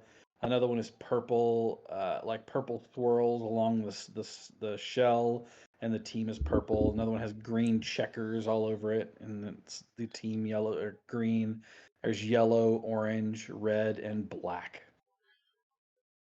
I'm So going pink, blue, to purple, green, yellow, orange, red, black. I'm going to pull a gourd out of my bag and take a big old swig. Just kind of All right, look you up take a to big- Willerin. Any color you'd recommend? That's a very good question. I was actually going to ask because I've been here for so long. Is there a snail? And I'm not looking for a snail that's fast. I'm looking for a snail that I was friends with. if I could just pick one, or Roll a d8. that I can also do. That is a 2. The blue one. The- Its name is Nimblefoot. As you approach with your friends, the pixies have to start to pull the reins a little bit as the snail recognizes your approach. Ah, perfect. Well, all of them are amazing racers, actually. I can't really say that one is better than the other. I think they're all fantastic. Um, that's Nimblefoot. That is, I'm partaking in this race, and I'm gonna go with him. All right, so Willerin, you punch one of the pixies punches your ticket. That sounds like it punching you out. They punch your ticket, and you watch as they are led over to Nimblefoot in the blue team. I'm I gonna hadn't. wobble my What? way over to the green one. All right, they one of the team members flitters down, punches the ticket, nods at you, and says, "You've picked a great one. This is Quickleaf." Quickleaf is this I'm one's name. just going to stand back and enjoy the show. All right. I, Anyone else? I think Hickory's going to compete as well. He's going to look for what looks to be like the underdog of the whole set. Mm-hmm. I don't know if he can really tell, but he will endeavor to yellow try. one? The yellow one looks to be like its head is a little bit inside of its shell, and you can see one of the pixies is trying to coax it out. It's got some food in its hand, and it starts to move. You see its two antennae kind of pop out of the shell a little bit, bob for a second. It nibbles at whatever the pixie's holding before disappearing, and again the two antennae just right back into the shell again. Looks like maybe this one is the one for you. All right. So Hickory will go over and be like, "I'll race this one." He'll say to the pixies. One of the two of the pixies that were scrubbing the shell look at each other, and then one of them punches your ticket, but they kind of shrug at each other. And he tells you this one's name is Flower Flash. Why, hello, Flower Flash. You see as the antenna just kind of out for a second as it looks at you, and then just kind of pulls back inside the shell. Would I be able to kind of pull over Percival and kind of pull some foodstuffs out of my pack? I want to see if I can make something tasty for it, something to encourage it. Sure. You have cooking skills. Use those.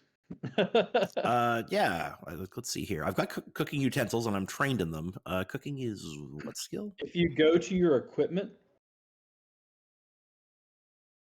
so let's go to your equipment, and then under your equipment, you should see your cooking utensils. And I think if you right click on that, it gives you the option to use tools or use utensils.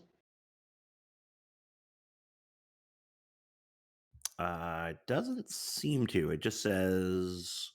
Let me see. Yeah, you can add your proficiency bonus to any ability checks. Equipment, cooks utensils.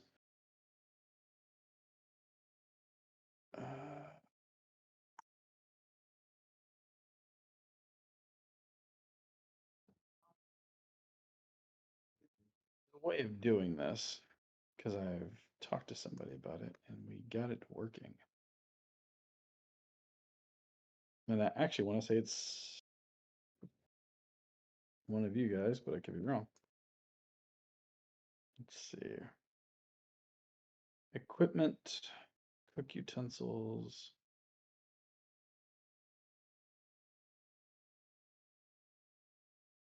Or is it over here?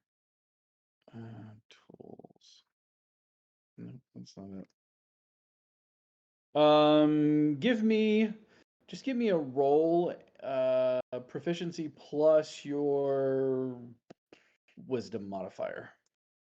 Okay. As you delve into trying to figure out what a snail might eat.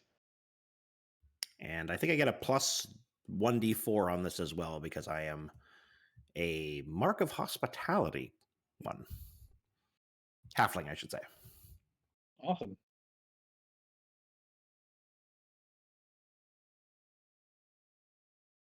Bribes and lettuce.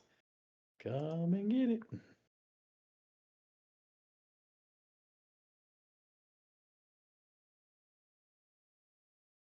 All right. Excellent. You cast back in your mind, trying to think about, okay, I know that they eat plant matter. Let's try something here.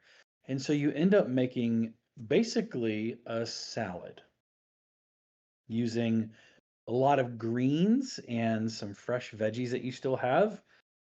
And as you do so, it kind of peeks its head out, and you watch as its little like mouth moves over, and you hear like the familiar chew crunching sound as it starts to devour the salad that you have made for it. It's okay, friend. I believe in you. I know you haven't had a good time lately, but you're the underdog. You're the one I always like best, and I'll always cheer for you. All right. Ooh.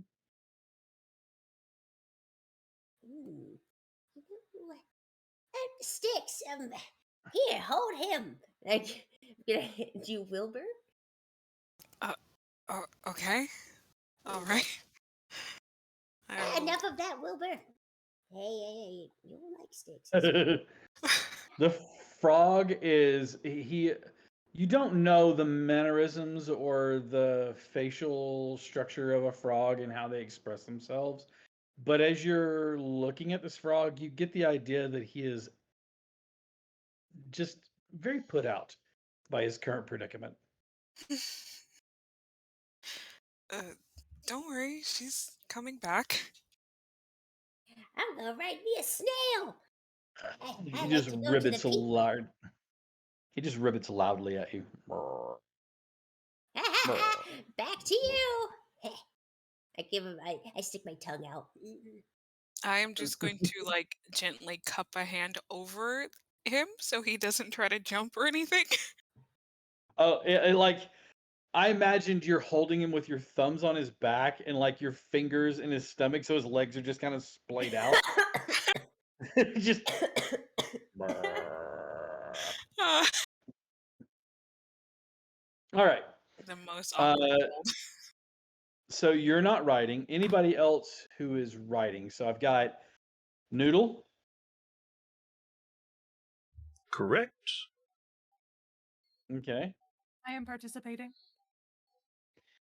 All right. Give me 1 second here because I need to make a note. As we get into the endeavors that is snail racing, we have another party bane. Oh man. Okay, so you had a boon and you had banes. So now you have 2 banes. You still have a boon left, right? Yes. 2 of each. Okay. All right. Real quick. Sorry, I read that wrong. It is a party boon, 1 party boon, 2 banes, and because Fanny deserves this, a boon for Fanny. Oh. No. Oh. Well, thank you, Sugars. So Noodle, Willerin, Fanny, Mm. Sir Hickory. Yeah. Jay, are you going to ride the snails? Jay looks unsure. He's gonna walk over to where Styx is watching. No, definitely not. Those snails look too fast. I already rode a horse today. I'm gonna stand here with the tall fella and the frog. Thank you. All Not right. the adventurous sort. Well, I'm here at the carnival. Fair enough. All right. So Noodle, you're on Quickleaf. Willerin, you're on Nimblefoot. Yes. Sir Hickory Turnip is on Flower Flash. And Fanny, let's see, there's a pink one left. red, or a black. I'm gonna go with pink. It matches my glasses and my leg warmers. They punch the ticket that you hand them, and they inform you that this snail's name is Shelly Moo. Shelly Moo, oh, you pretty baby. You want to sniff It- my hand? Mm-hmm. You watch as it reaches its head out and just kind of like slimes your hand as it just kind of like, puts its face against you.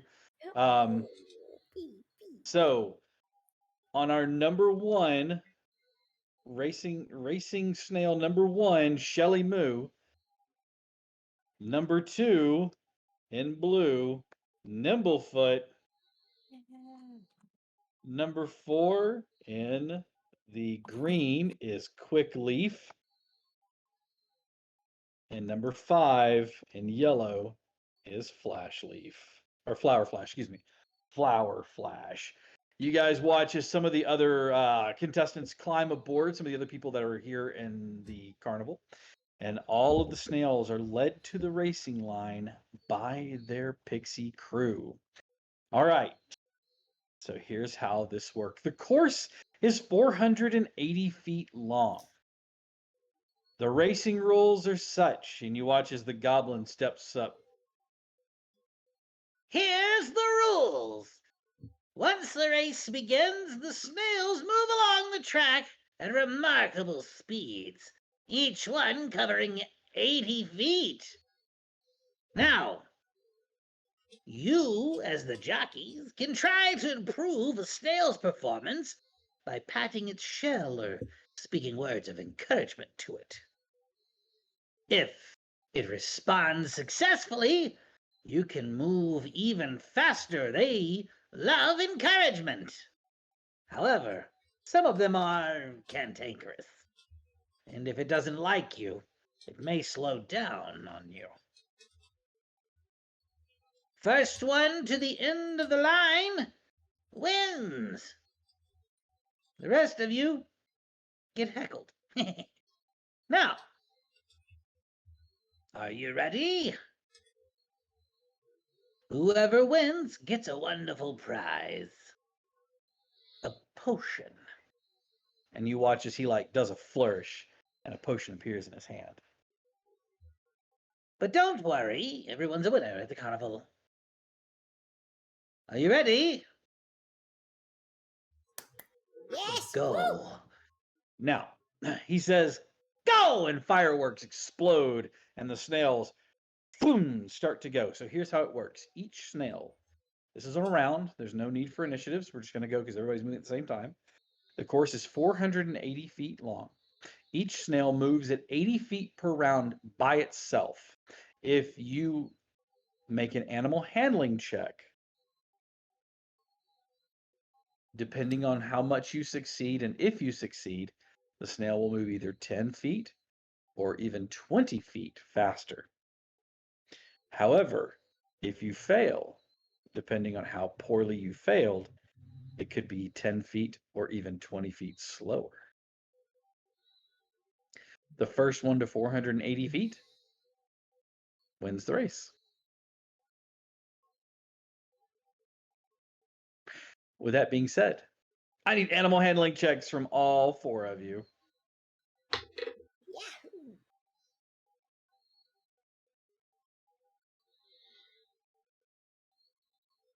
Good roll with a 19. I got a 19 as well. 18 plus 1. Awesome. That's a All right. 21.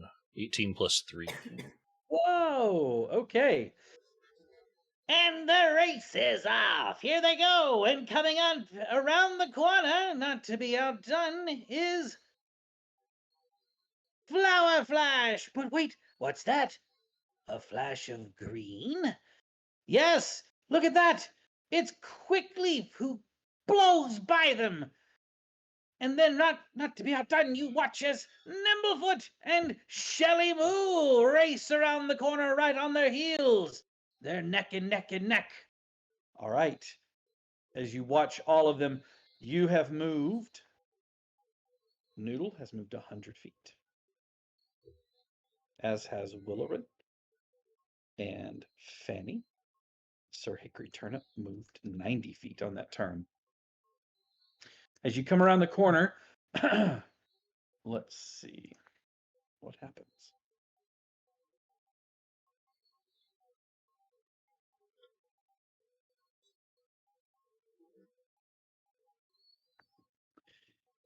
Ba-ba-ba-ba-bum.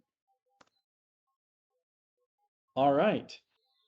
Everybody continues around as you continue down the track. Go ahead and give me another animal handling check. That one is a total of 15. 12 plus 3. All right. I got a 17. 16 plus 1. 17. All right. Ooh, okay. 22. Yeah. I And did not do as well. yeah, that roll wasn't the best. Oh no, Flower Flash seems to be lagging behind as it moves forward but seems to be moving at a snail's pace, pun intended. But what's this? Our true hero of the day is Shelly Moo, who is moving at a lightning pace.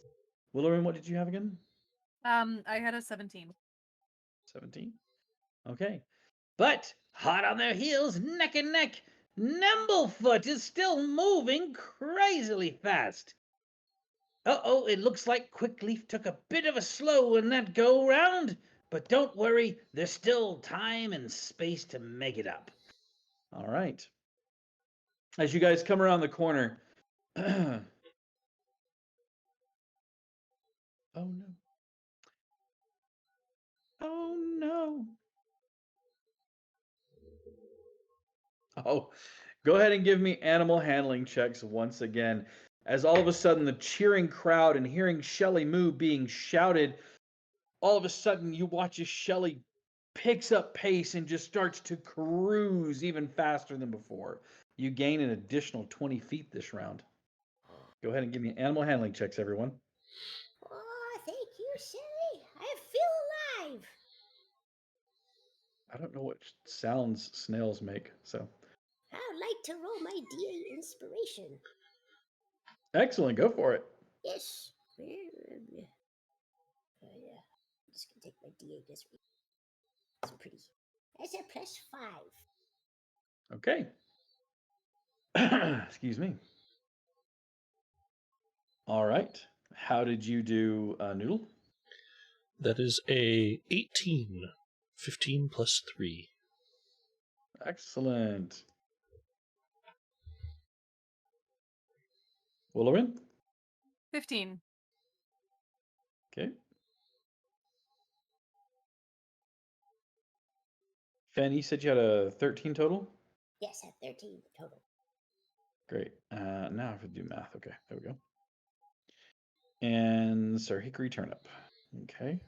Sir Hickory Turnip's continuing to fall behind with a grand total of 10. All right. The goblin up on top says, And they're coming into the last part of the race. Here we go. Quickleaf seems to be lagging behind a bit behind Nimblefoot. And Flower Flash seems to be falling even further behind. Give that shell a whack. But our secret weapon is our pink one as Shelly Moo continues down the line. Wow, what a snail. all right. Excuse me.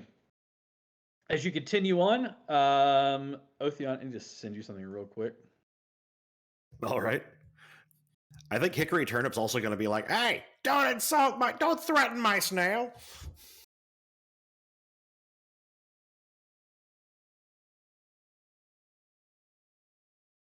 All right, go ahead and let me do this again.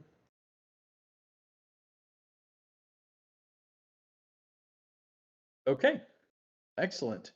This time, however, as people start to rise up and you hear like two shouts, one of them shouting for Shelly Moo and the other one shouting for Nimblefoot. Shelly Moo, Nimblefoot, Shelly Moo, Nimblefoot.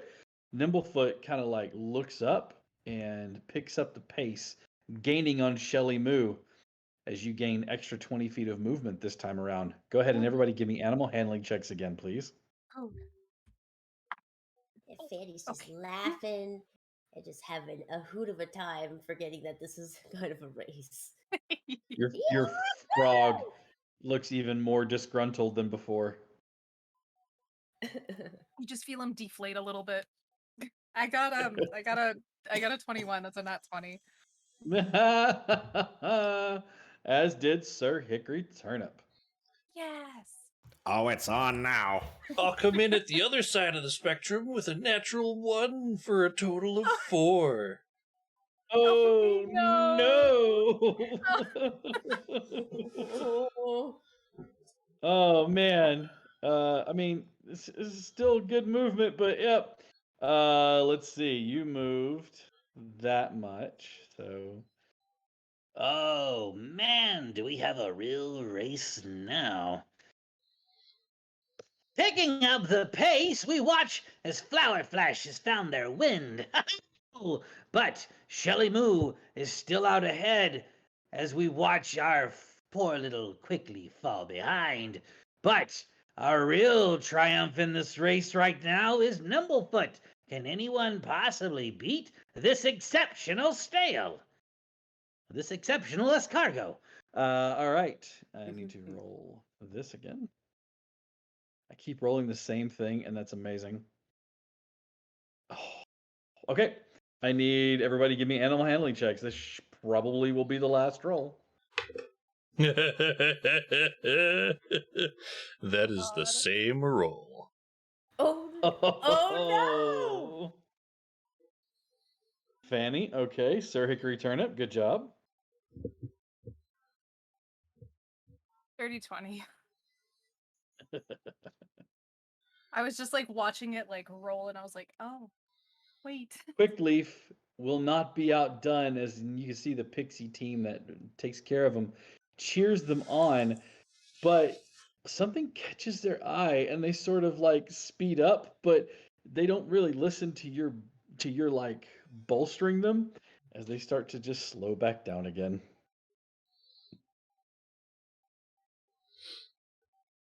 All right, let's see. You said you had a dirty 20? Yeah.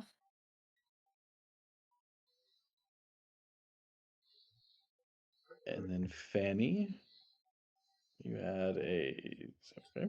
17.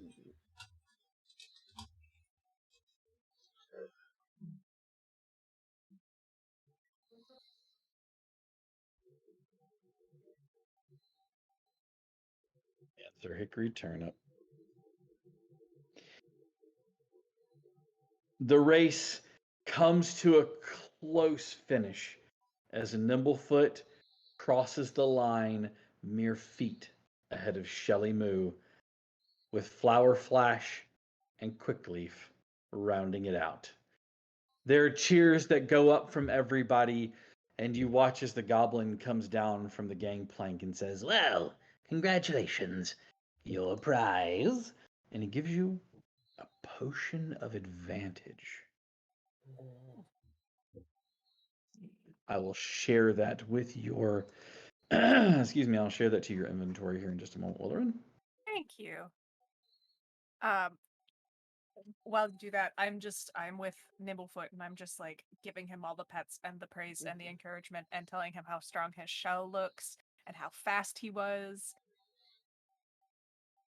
Oh, he is eating it up, just encouraging. Just the encouragement seems to make him like his little head dance back and forth as he does so. As quickly finally comes in, you see the goblin come out and said, Now, as I said, we're all winners here. A consolation prize. and he hands you a magic wand. With this, you can make globules of light appear at least once. You have the ability to cast dancing lights at least just one time. After that, the wand turns into a tulip. And the rest of us received one of those? Just the last place, which would be Noodle. Hey, Yeah. So you have a wand that turns into a tulip. participation trophy. That is correct. I'll All kind right. of pat Oh. Quick Leaf as I. You ever watch like an animal just go limp to go downstairs? Just kind of like slides off the snail, like entire body slides off the snail. Mm-hmm. Kind of pats him on the side and it's okay, I get distracted Rolls. sometimes too. Well done. The big, all of I'm the kind of imagining. pixie. Oh, sorry. No, go ahead. I'm kind of imagining Hickory Turnip looking over and seeing like Noodle do that and be like, I bet I could do that too. And then him sliding off in this clattering mass of cookery and then just splat right onto the ground. Cacophony of pots and pans.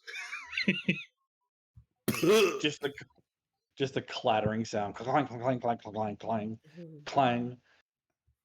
And then All right. he'd pick himself up and give the snail a hug and probably get pretty slimy in the process. Yeah, Fanny's still on top of the snail. And I'm trying to get Shelly's attention. Hey, Shelly, can you look over here really quick?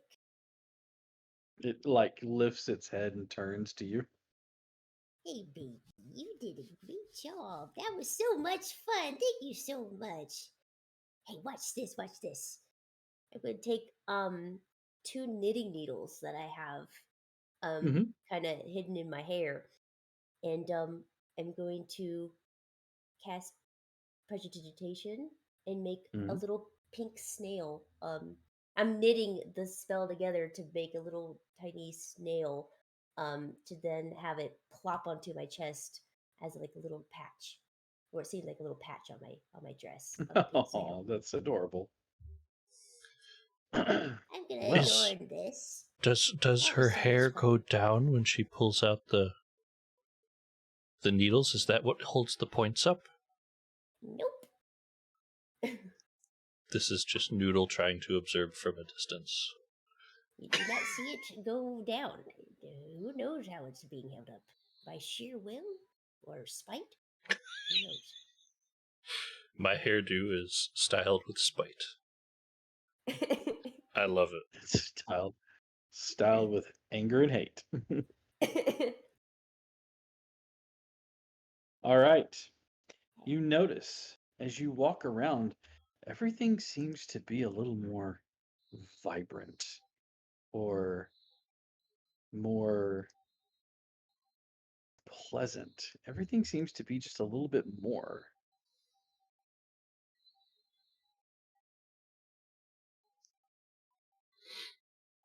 So pretty.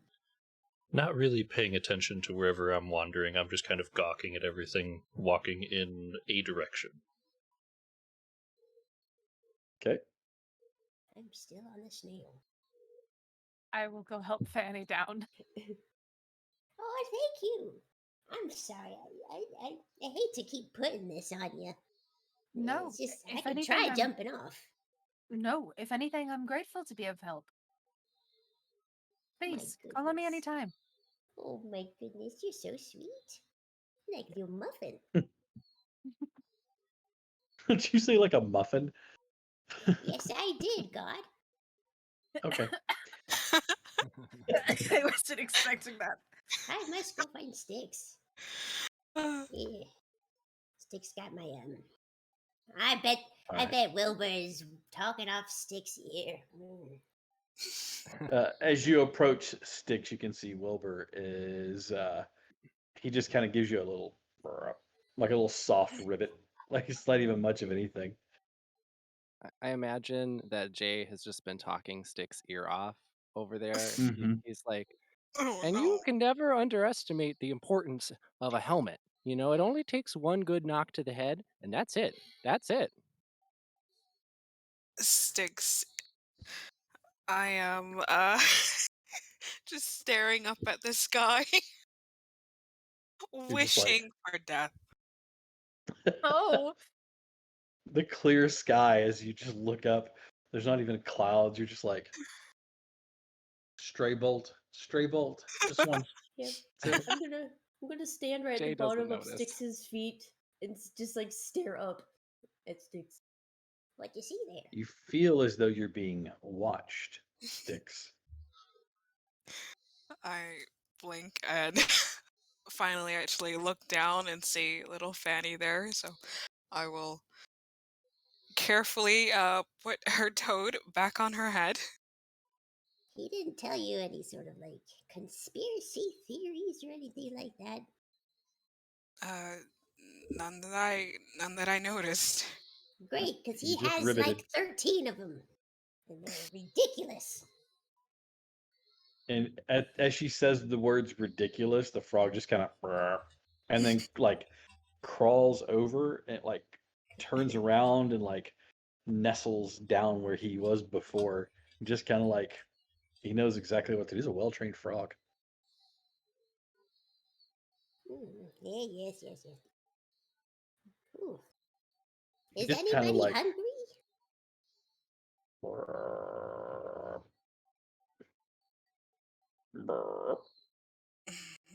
I certainly am. I know you're always hungry. you guys and your animals. Percival's over there going. All right. So the snail race. As you guys start to gather around, you hear the sounds coming up. Excuse me, hang on 1 second. Pardon me.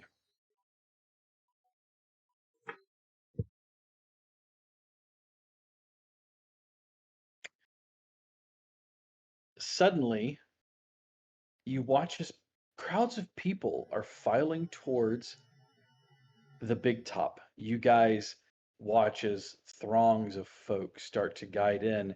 You can hear carnival barkers telling you, hey, that's time for the big top extravaganza. As you guys kind of follow along, you can see that it's more like not that the carnival shuts down, but it sort of empties as everybody moves into the big top. It has a very time and relative dimension and space feel where it feels like it's bigger on the inside than on the outside. Um, as you all find your seats, the lights dim and a hush falls over the crowd. A second later, a spotlight illuminates a lithe elven figure who is sitting in a silver hoop, suspended above the ring by silk ropes. The elf is wearing a dazzling suit of diamond pane mirrors and a pair of butterfly wings. His scepter is topped with a spinning vane. You can see it spinning wildly. Welcome, one and all, to this evening's extravaganza. I am Mr. Light. Prepare to be delighted. Ha! Willorin, this is your cue, and you sort of slip off from everybody. Mhm. As you guys sit there and watch, the extravaganza involves several of the carnival's star performers and attractions. As the rest of you are watching, you see a familiar figure, a horned tiefling with tusks, looking part orc, part tiefling. And you watch as, in and amongst this other group, they're juggling knives. Tell us a little bit about your display. Is there any certain flourishes or things that you want to include? So one thing for all of my blades, every one of them is adorned with this pretty sort of length of ribbon. There's like that little circle that sometimes you'd see at the end of like certain blades like kunai, and it's just every time there's a twirl of the blade, the ribbons also fly in like beautiful directions. Um I'd like to think that I also did pair up with a there is somebody else also that I do the act with Mm-hmm. at some points, so it's like we're passing them back and forth. And then some Mm-hmm. besides some fun like behind the back twirls and passes. It's just kind of like a big fun act. Excellent. And over the course of an hour, you watch as Burley the Bugbear performs feats of strength this bugbear with a pumpkin helmet on. You see a mermaid that's pushed out in a tank, and she serenades the audience from a clamshell bathing pool.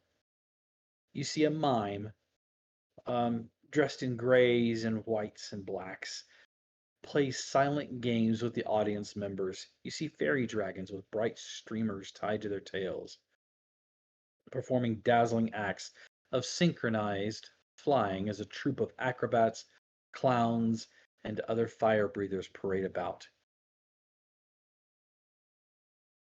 Near the end of the show, Mr. Light steps forward again, delicately stepping through the ring. He holds his scepter and waves it over the crowd. Are there any guests who would like to show off their own particular act for the amusement and entertainment of the crowd here tonight? Would anybody else like to try to make a performance this evening? Ooh.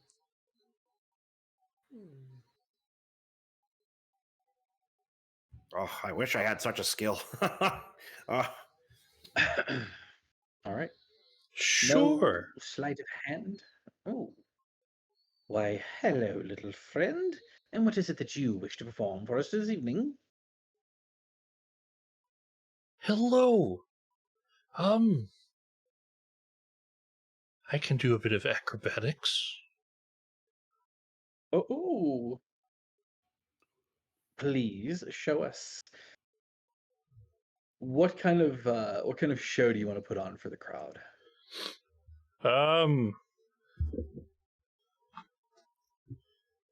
Using my staff as kind of a grounding rod for myself, Mm-hmm. wobble my way onto stage, seeming very unsure of my footing, and then begin to use my staff to facilitate flips and maneuvers of acrobatic enjoyment. Okay. Well, normally we would ask for a performance check, but I believe this will fall perfectly under acrobatics. So go ahead and give me a roll. Sure. I choose you.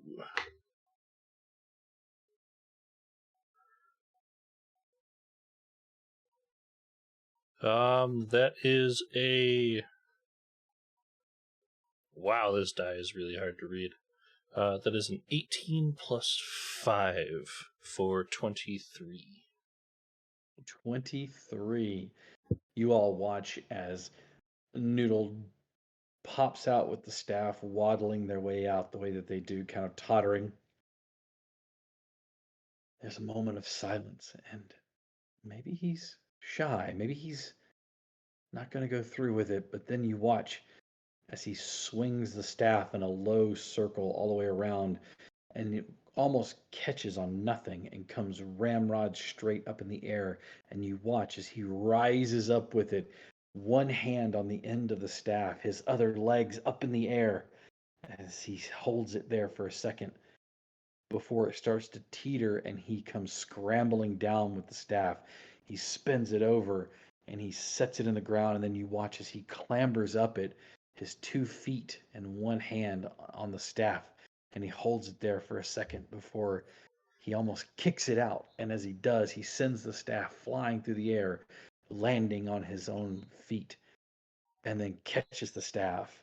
And the whole audience is just oohs and ahs, and they're all so impressed by everything that you've done this evening. And you raise the mood of the carnival.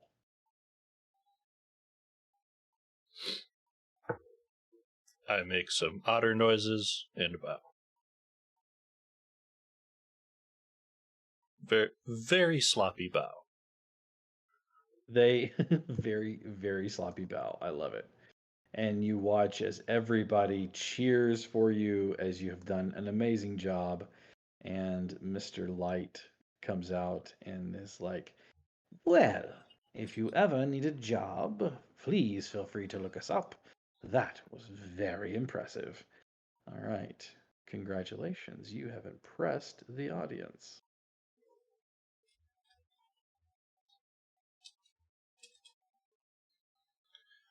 Ooh.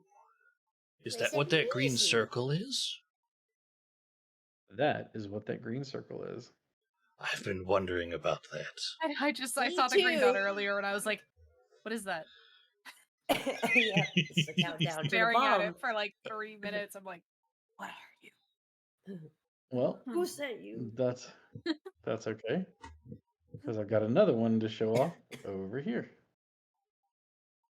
Ooh. I was about to say, what time is it? Mm-hmm. It is 5 hours into the carnival. Delicious. Why is it a square? Because I just wanted something different. Okay. I mean, do you not like the square? I can get rid of the No, square. it's fine. It can stay. Look, no, we're done. No, We're it's just good. gonna do a It's fine. circle. It's great. No, We're gonna do a it's okay. circle in a different color now. No. Okay, I that heard works. complaint. No, it's not a complaint. I was just, why is it a square? No question. No complaint. No complaint. So we can differentiate between time and emotion. Curiosity. You There know. we go. Yep. That's the good stuff. Uh-huh. I would like to try to perform something, but I will need help from Me. a lovely performer. Me. Pick me. Is Willowin there? Willowin? Yes. Perfect. I'll come running out. Mr. Light looks over and says, we've one more performance for the evening. Ah, yes. What is your name, grandmother? I do have a lot of grandkids. My name is Fem Bodohen Gemgi Girdle Puffinwit, but you can call me Fanny for short. I'm glad. Good, because I don't believe I can repeat what you had said there. Yep, I So, All right. what are you performing for us this evening? Well, I'm going to actually have Willerin do whatever you want. A dance, anything that you want to do. I will just simply add to it. Oh. Just be yourself, dear. So, Willerin, you have a very particular skill. Mhm. As you pull your blades out with the long ribbons on them, and you start to perform your juggling act again. What are you going to do, grandmother? Yes, I take out my knitting needles and I'm starting to do prestidigitation. And I'm going to weave out long, thick, comically large and strands of yarn that is going to then change into showers of sparks and colors. As Willerin twirls and juggles with ribbons, there will be trails of sparks and different changing colors of the rainbow. Wow, Will that it? is quite beautiful. Let's get a performance check from both of you, please. Okie dokie.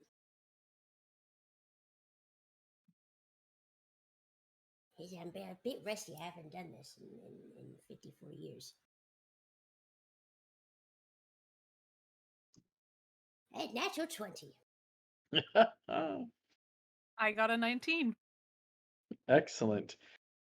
The crowd erupts as the sparks and all the beautiful colors fly, and everybody is just clapping and on their feet cheering at the show and the spectacle that you put on. As it comes to an end, even Mr. Light himself steps forward and says, "That was impressive. Well done, everyone.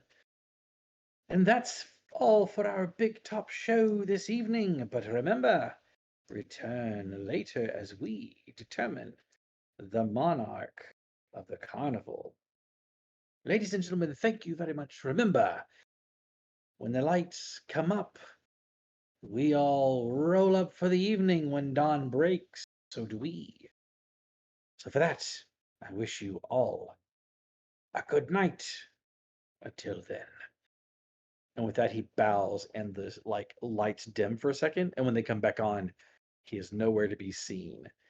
Ushers start to help guide people out of the big top as the big top extravaganza comes to an end. As your party starts to leave the carnival, excuse me, there is the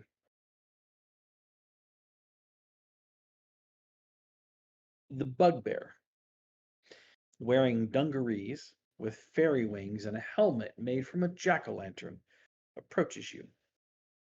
He waves at you. Hello, Willorin. Hello. Well done You're tonight. Thank you. He looks at the rest of you and goes, follow me. Management wants to see you. And he turns and kind of plods his way back as you all start to follow along. He leads you up to what appears to be a wall of thorns surrounding a particular area that you wouldn't be able to get to normally, known as the staff area. Again, Willowring, you're familiar with this location. You kind of swallow. The bugbear leads you to a circle of wagons. As he waves his hand and the wall of thorns that surrounds it parts, creating an opening. He leads you to a circle of wagons. Leaning against a particularly ostentatious wagon is an aging clown with a painted grin. He puffs on a bubble pipe and glares at you as the bugbear, ignoring the clown, opens the wagon's door and ushers you in. Inside the wagon, a flamboyant elf grins from ear to ear as he welcomes you into the wagon with a theatrical bow. Please welcome. Come on in. It's a delight to meet you all. I'm Mr. Light, and this is my associate, Mr. Witch. He gestures to a stocky elf lounging on a bunk.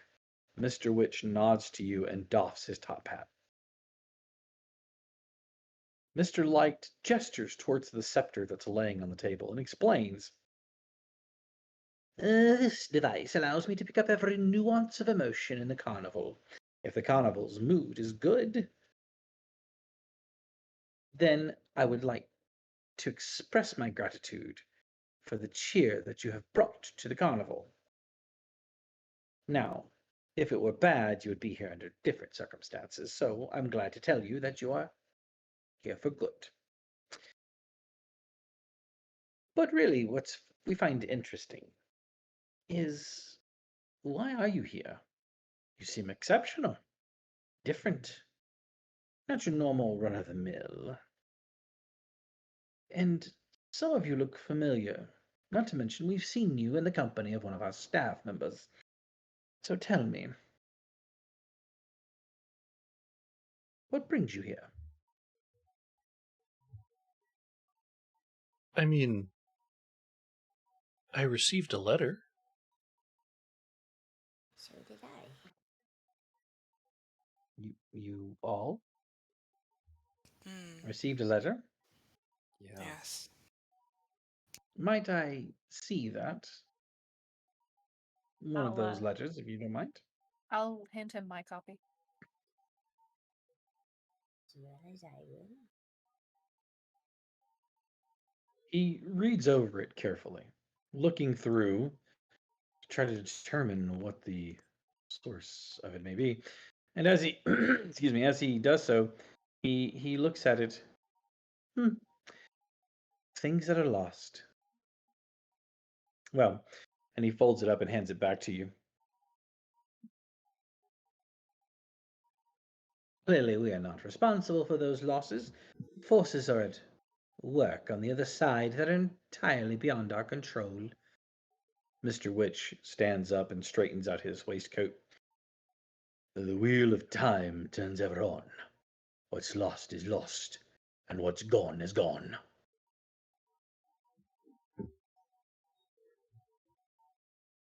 Well, that sounds ominous but fair, I guess. Turnip will So- look dissatisfied at that. I can understand your dismay at our statements, but you have to understand, we are not responsible for those things that go lost. And that is the way of things. Forces, as my friend said. Yes, forces on the other side, entirely beyond our control. So sorry. On what other side?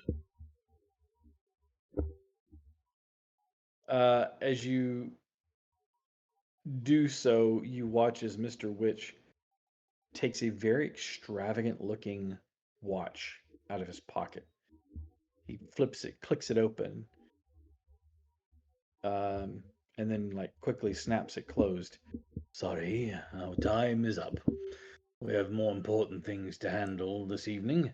We do hope you've enjoyed your time, and enjoy the rest of the evening. Mr. Light? Yes, Mr. Witch. And Mr. Light nods you, offering each of you a gift as you exit. A balloon animal of your choosing, created by Thaco. He's a clown of few words, but many talents. You can see the clown as Mr. Light pushes open the door. You can see the clown leaning in the air with the bubble pipe, the one with the painted grin. He just kind of looks at you all and goes, hmm. And like kind of like shrugs his shoulders and grunts at you. Any animal? Or just like there's a selection? Hmm. A capybara, please. You watch as he tips his head for a moment and he takes out like 4 balloons. Thinks about it, takes out 2 more, and then puts one back. And then he starts to get to work. You hear him blowing the balloon in that as he twists it up, and he quickly, like a flash, produces and ties the balloons up in such a manner that there is a fat, 4-legged, round-headed capybara. Oh, exceptional work. You are a great craftsman. Thank you. That's impressive. You watch as he ties it off with a ribbon and hands it to you, and it bobs magically in the air.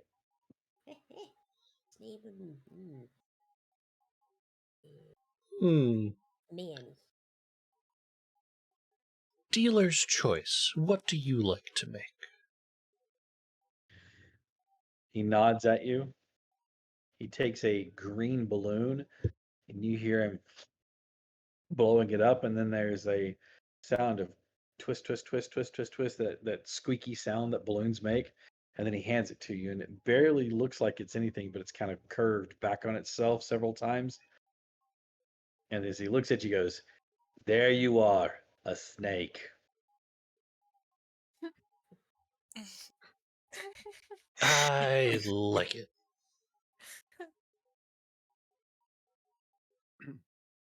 My good clown, I'll take a dog, please.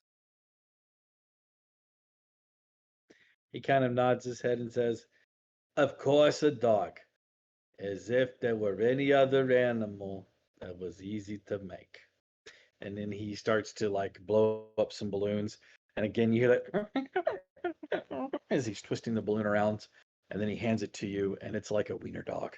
It's like a little wiener dog looking animal. It's perfect.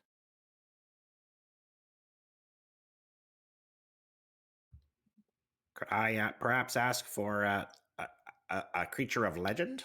I heard the Tarrasque is supposed to be a mighty creature.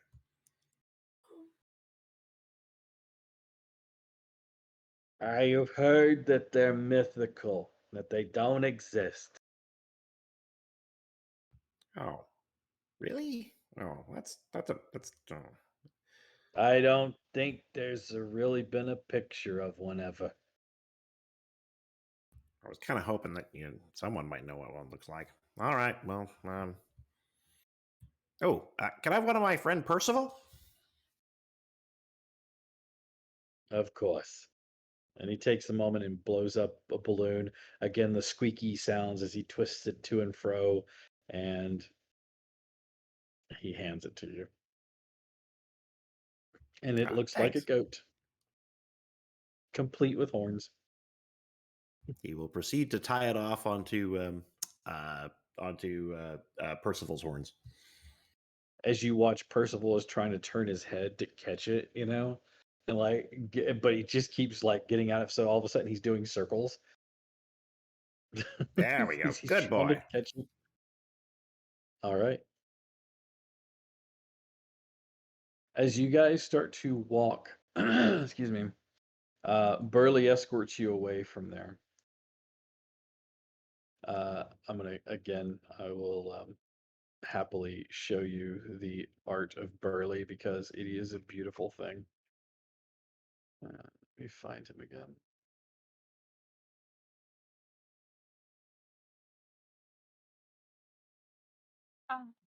His Yes. overalls. His hat. Oh my gosh. He's perfect. Oh my gosh, he's carrying the little As squirrel. he's escorting you out, Burley removes his jack-o'-lantern helmet, revealing a worried expression. Bad things have been happening at the carnival for a while. People and things have gone missing. My bosses know more than they're telling. Their hands are tied somehow. You're the first people I've met who might be able to set things right. Witchlight, they're good guys, but you'll need leverage to make 'em spill the beans. My suggestion is that you pilfer or otherwise purloin that watch which the witch carries. Is called his Witchlight watch. Without it, the carnival cannot stay on schedule. If you get that watch, you can use it to compel both witch and light to perhaps provide the answers for which we seek. Now, normally, I would say the best time to swipe or purloin that watch is during the big top extravaganza. However, since it has passed, the only other time that you might be able to get it is at the crowning of the Witchlight Monarch. However, you're going to need a rather large distraction.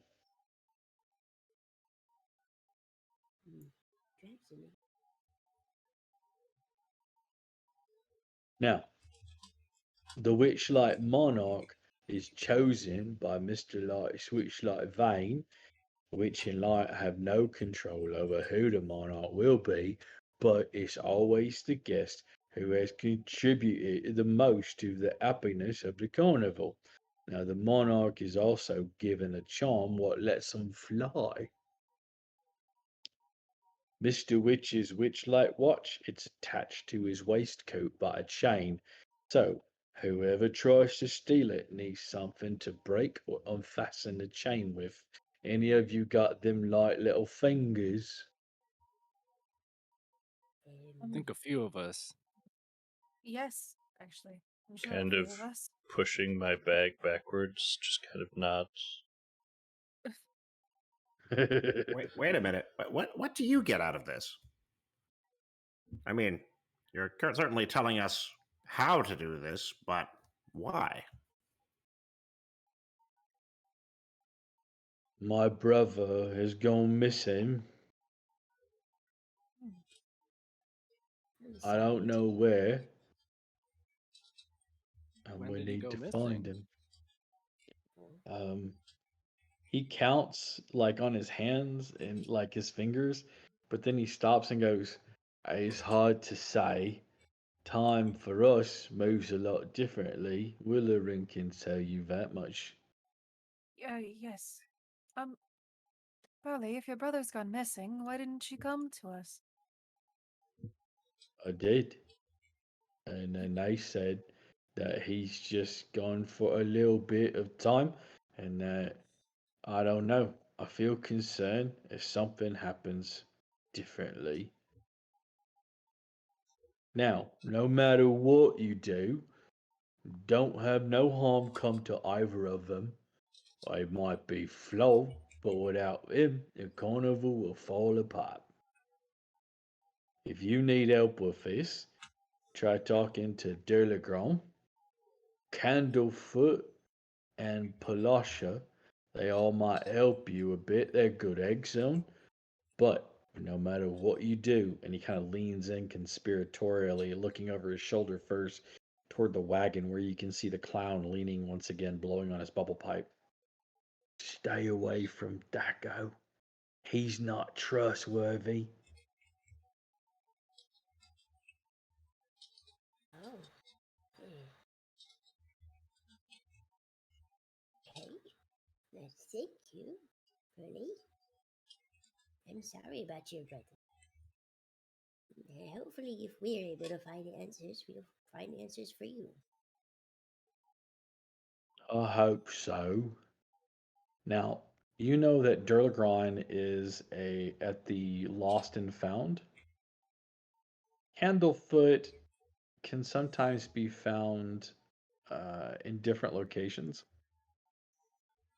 I'm going to go ahead and show you the picture of Candlefoot the Mime. Oh. Durlagron. Handsome.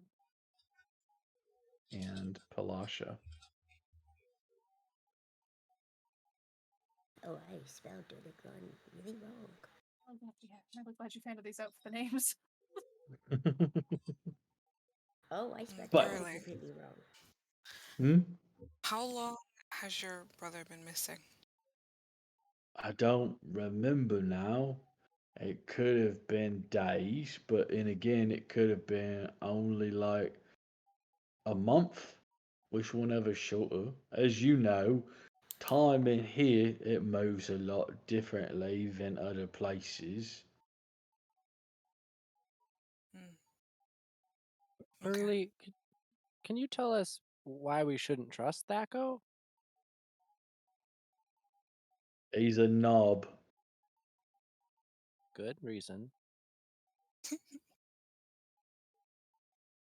Anyways, I better get back to business. Be safe. Remember, don't hurt nobody.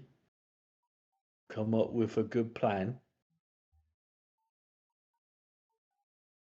Mm-hmm. And as you guys leave Burley, or Burley sort of like stomps away, putting his helmet back on his head, you have a carnival to investigate, a plan to come up with, and more information than what you came with. And that's where we're going to draw tonight's episode to a close. I want to thank all of my players and everybody for coming out and watching tonight. This was a huge success. We'd love to see everybody viewing and entertaining ourselves. We hope that you guys have really enjoyed it. Keep in mind that we are back next Monday with the same thing at the same time, 6:30 p.m. And we will be going live until around 9:30 like we did tonight. Don't forget, we're going to raid tomorrow night. We have Remnant Shadow back at Star Wars. Don't miss out on that RPG. Wednesday, we have False Golan Knights. I had to think about that again. And then I think that they're still taking this Thursday off, but I don't know for sure because I know the virtual D&D weekend is coming up. I think we should be back, but because it was only supposed to be last week, but I've heard nothing of this week. Okay, so keep your eyes and ears open for all the places that we do the thing to see if they're back on Thursday. Keep in mind that Sunday nights are on hiatus for now. But if you would like to run a game for us, let me know. Reach out to us if you've joined our Discord. If you really like what we're putting on here, we would like it if you would donate to us, because that way we can keep the lights on, keep the artwork going, things like that. You can visit us and talk to me about ways that you can donate. We really appreciate everybody coming in tonight, and we hope to see you all next week. In the meantime, hang tight as we're going to raid, and I already know who we're going to raid because we were talking about it earlier. We're going to go visit our friend at Dork Tales, unless you think otherwise. No, I think that's who we're going to go with. So hang tight as we go raid Dork Tales. Thank you, everyone. Pay attention to the end song, and then we will see you all next Monday. Take care, everyone. Good night. Have you ever fought a dragon and stormed its mountain lair? Have you ever killed a vampire and seen the evil in its lair? Have you ever sought adventure and couldn't find it anywhere? Well, here's the answer to your call. We're gonna die a Adventuring company. Come leave behind all your cares. Adventuring company. Come with me and see what's out there. If you wanna be a hero or a demon in disguise, if you wanna steal a spaceship and sail across the endless skies, if you wanna live a story and you're down to have some fun, come on and join the Dire Bears. There's a game for everyone. Adventuring company. Come leave behind all your cares. Adventuring company. Come with me and see what's out there.